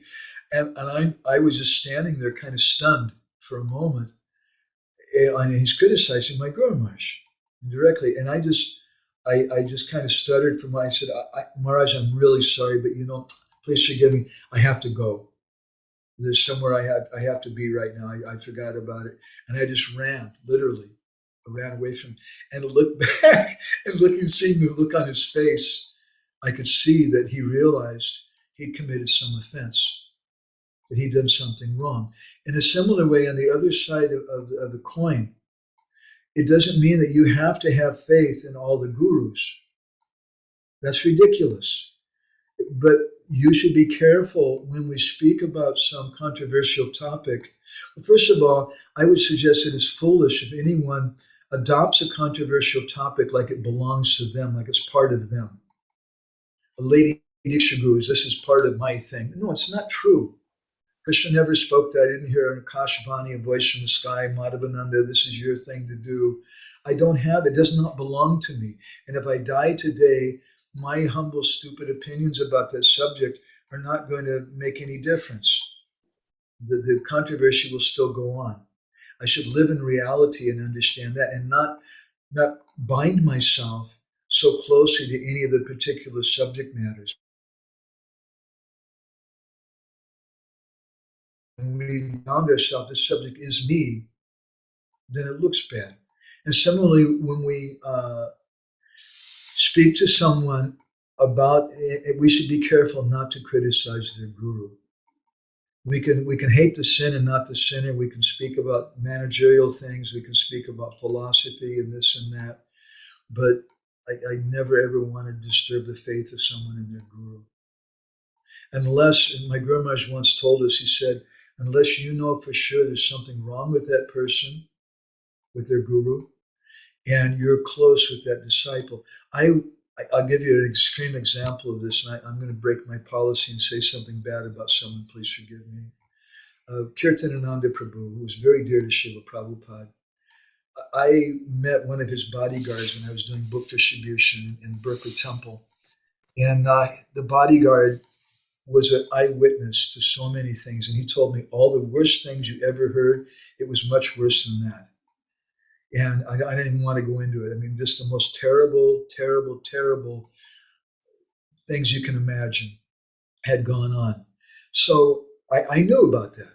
I heard it from him. And then years later, it so happened I was in Vrindavan and someone offered to me to take me on a tour in Rajasthan of all these temples and things. And then it turned out he couldn't go, but he felt bad, so he offered to pay.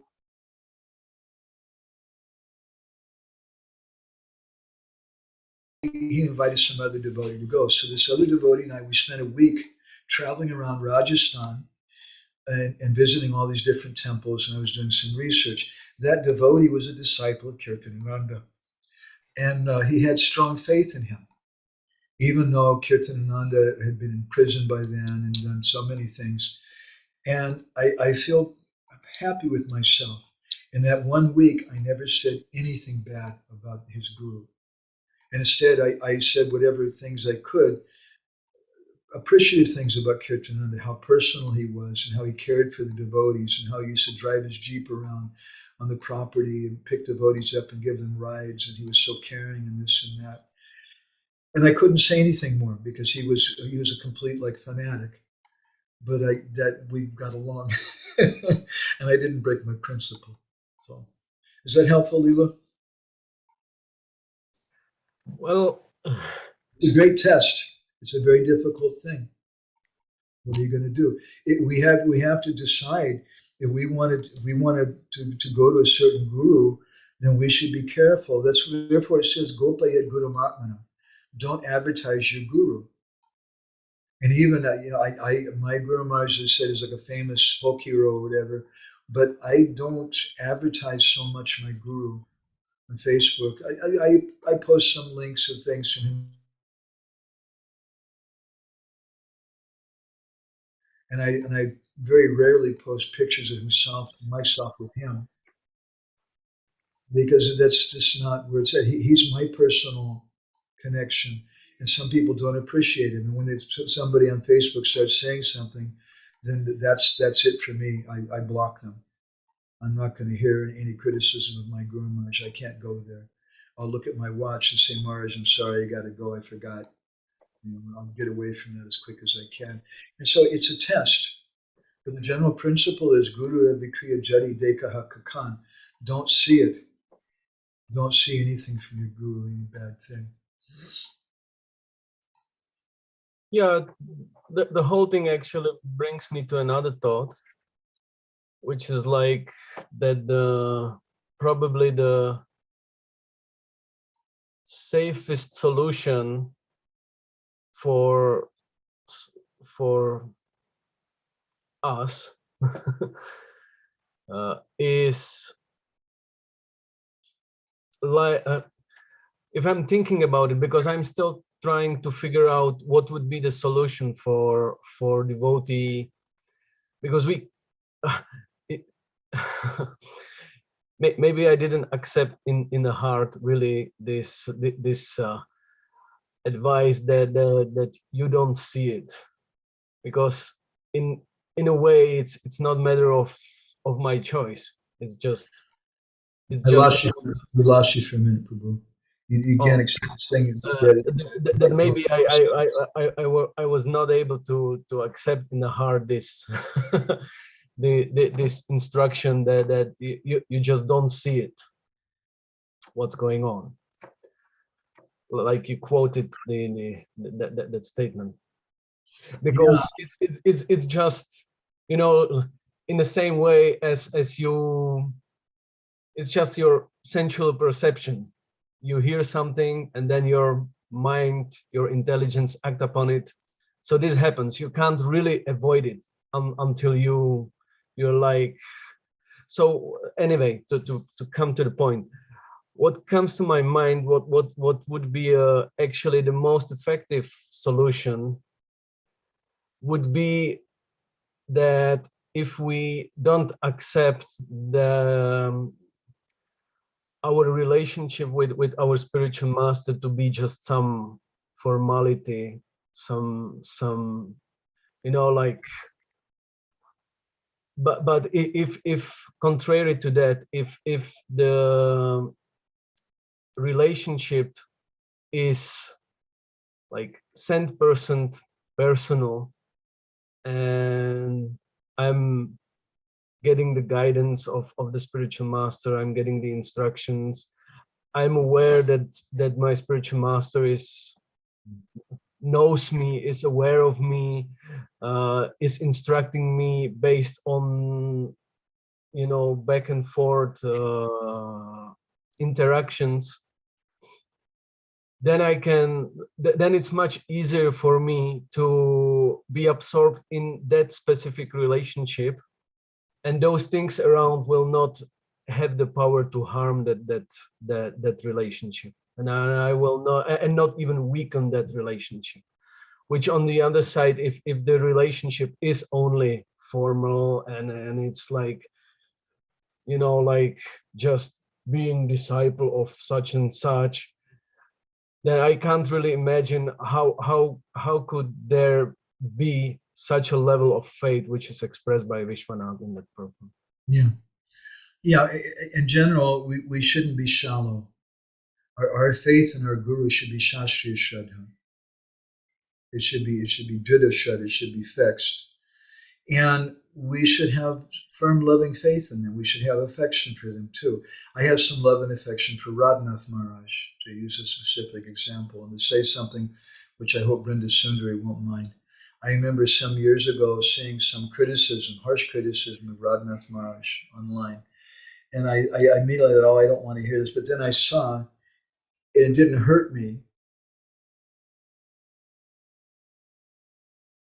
In Shastra, and it didn't disturb what they were complaining. It said that why does he give class for so long?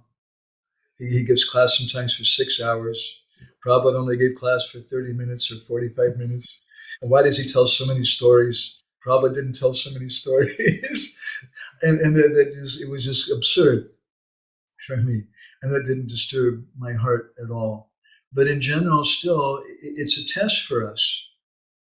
Because, as we're pointing out, ultimately it's going to depend on the quality of our faith in our Gurudev. And that's going to be our test, because it's very, very hard in today's world to not hear things about different persons.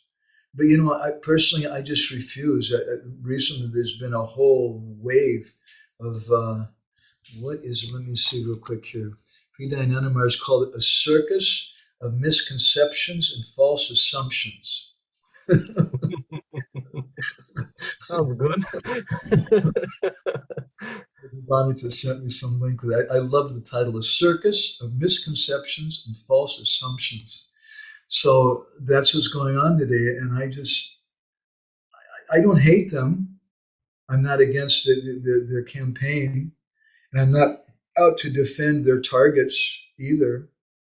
But I just have a different perfect person. And I've always believed in being merciful to everyone. And if I can't show mercy to others, why will they show mercy to me? So I just checked out of that discussion, and I haven't been hearing much of it because it hurts my heart. So I think really, ultimately, it's going to be a test of us too. And we'd like sometimes devotees, they tell new devotees in the temple even to try to solve the problem, exactly as you're saying, and say, don't go on Facebook, don't go on the internet. My friend Guru Seva Prabhu, he made a cartoon. He's a great cartoonist. He made a cartoon of a young lady getting initiated by the Guru, and in 4 regulated principles, and he says, and no Facebook. And there's this look on her face like, oh my God, how can I do that? So some devotees, they've said things like that. Don't go to Facebook, don't do this and that. It's probably not a bad instruction, and it might help someone in some ways. But ultimately, in this world today, even if you don't go on Facebook, if you go on Harinam and you're riding in the car on the way to the Harinam, somebody may say something in front of you and it hurts your heart. So we just have to just pray to Krishna, pray to Guru. The example given again is Gadadhar Pandit, that once, what's his name? In the Vallabha Sampradaya, Vallabhacharya.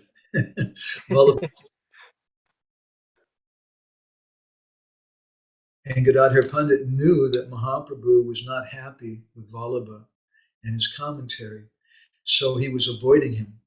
And Vallabha got him in a corner or something, he couldn't get away, and forced him to listen to it. And so in that situation, he couldn't like look at his wristwatch and say, look, I'm sorry, I got to go, or this or that. He couldn't get away. And so he checked out on the inside.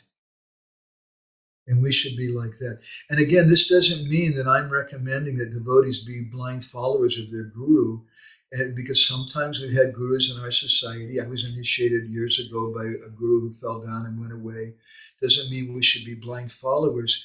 But I don't believe in depending, especially on the internet, on mob voices to get informed about who's right and who's wrong. Krishna will whisper in my heart, and I want to hear Krishna's voice. And I think he'll whisper in my heart long before those people on Facebook say anything. All right. We should stop. It's really, really crazy late. We went way over time. Thank you all so very much. So, Natalia, I think you may be coming to Hungary or something, Krishna Kun told me. And what you can discuss.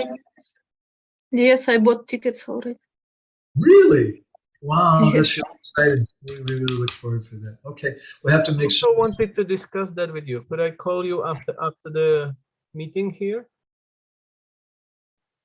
We can have a WhatsApp talk or something right after this. Yes, yes. All right, thank you all very much. I think what I'm going to do, if anybody wants to listen to this again, let me know if the online YouTube video is okay or not. If not, I'm going to save the saved thing so I don't have to upload it. Okay, thank you all very much. Shiva Prabhupada ki jai. Yeah. Thank you very much. Kripa Sindhu Bhya Vaishnavebhyo Namo Namaha.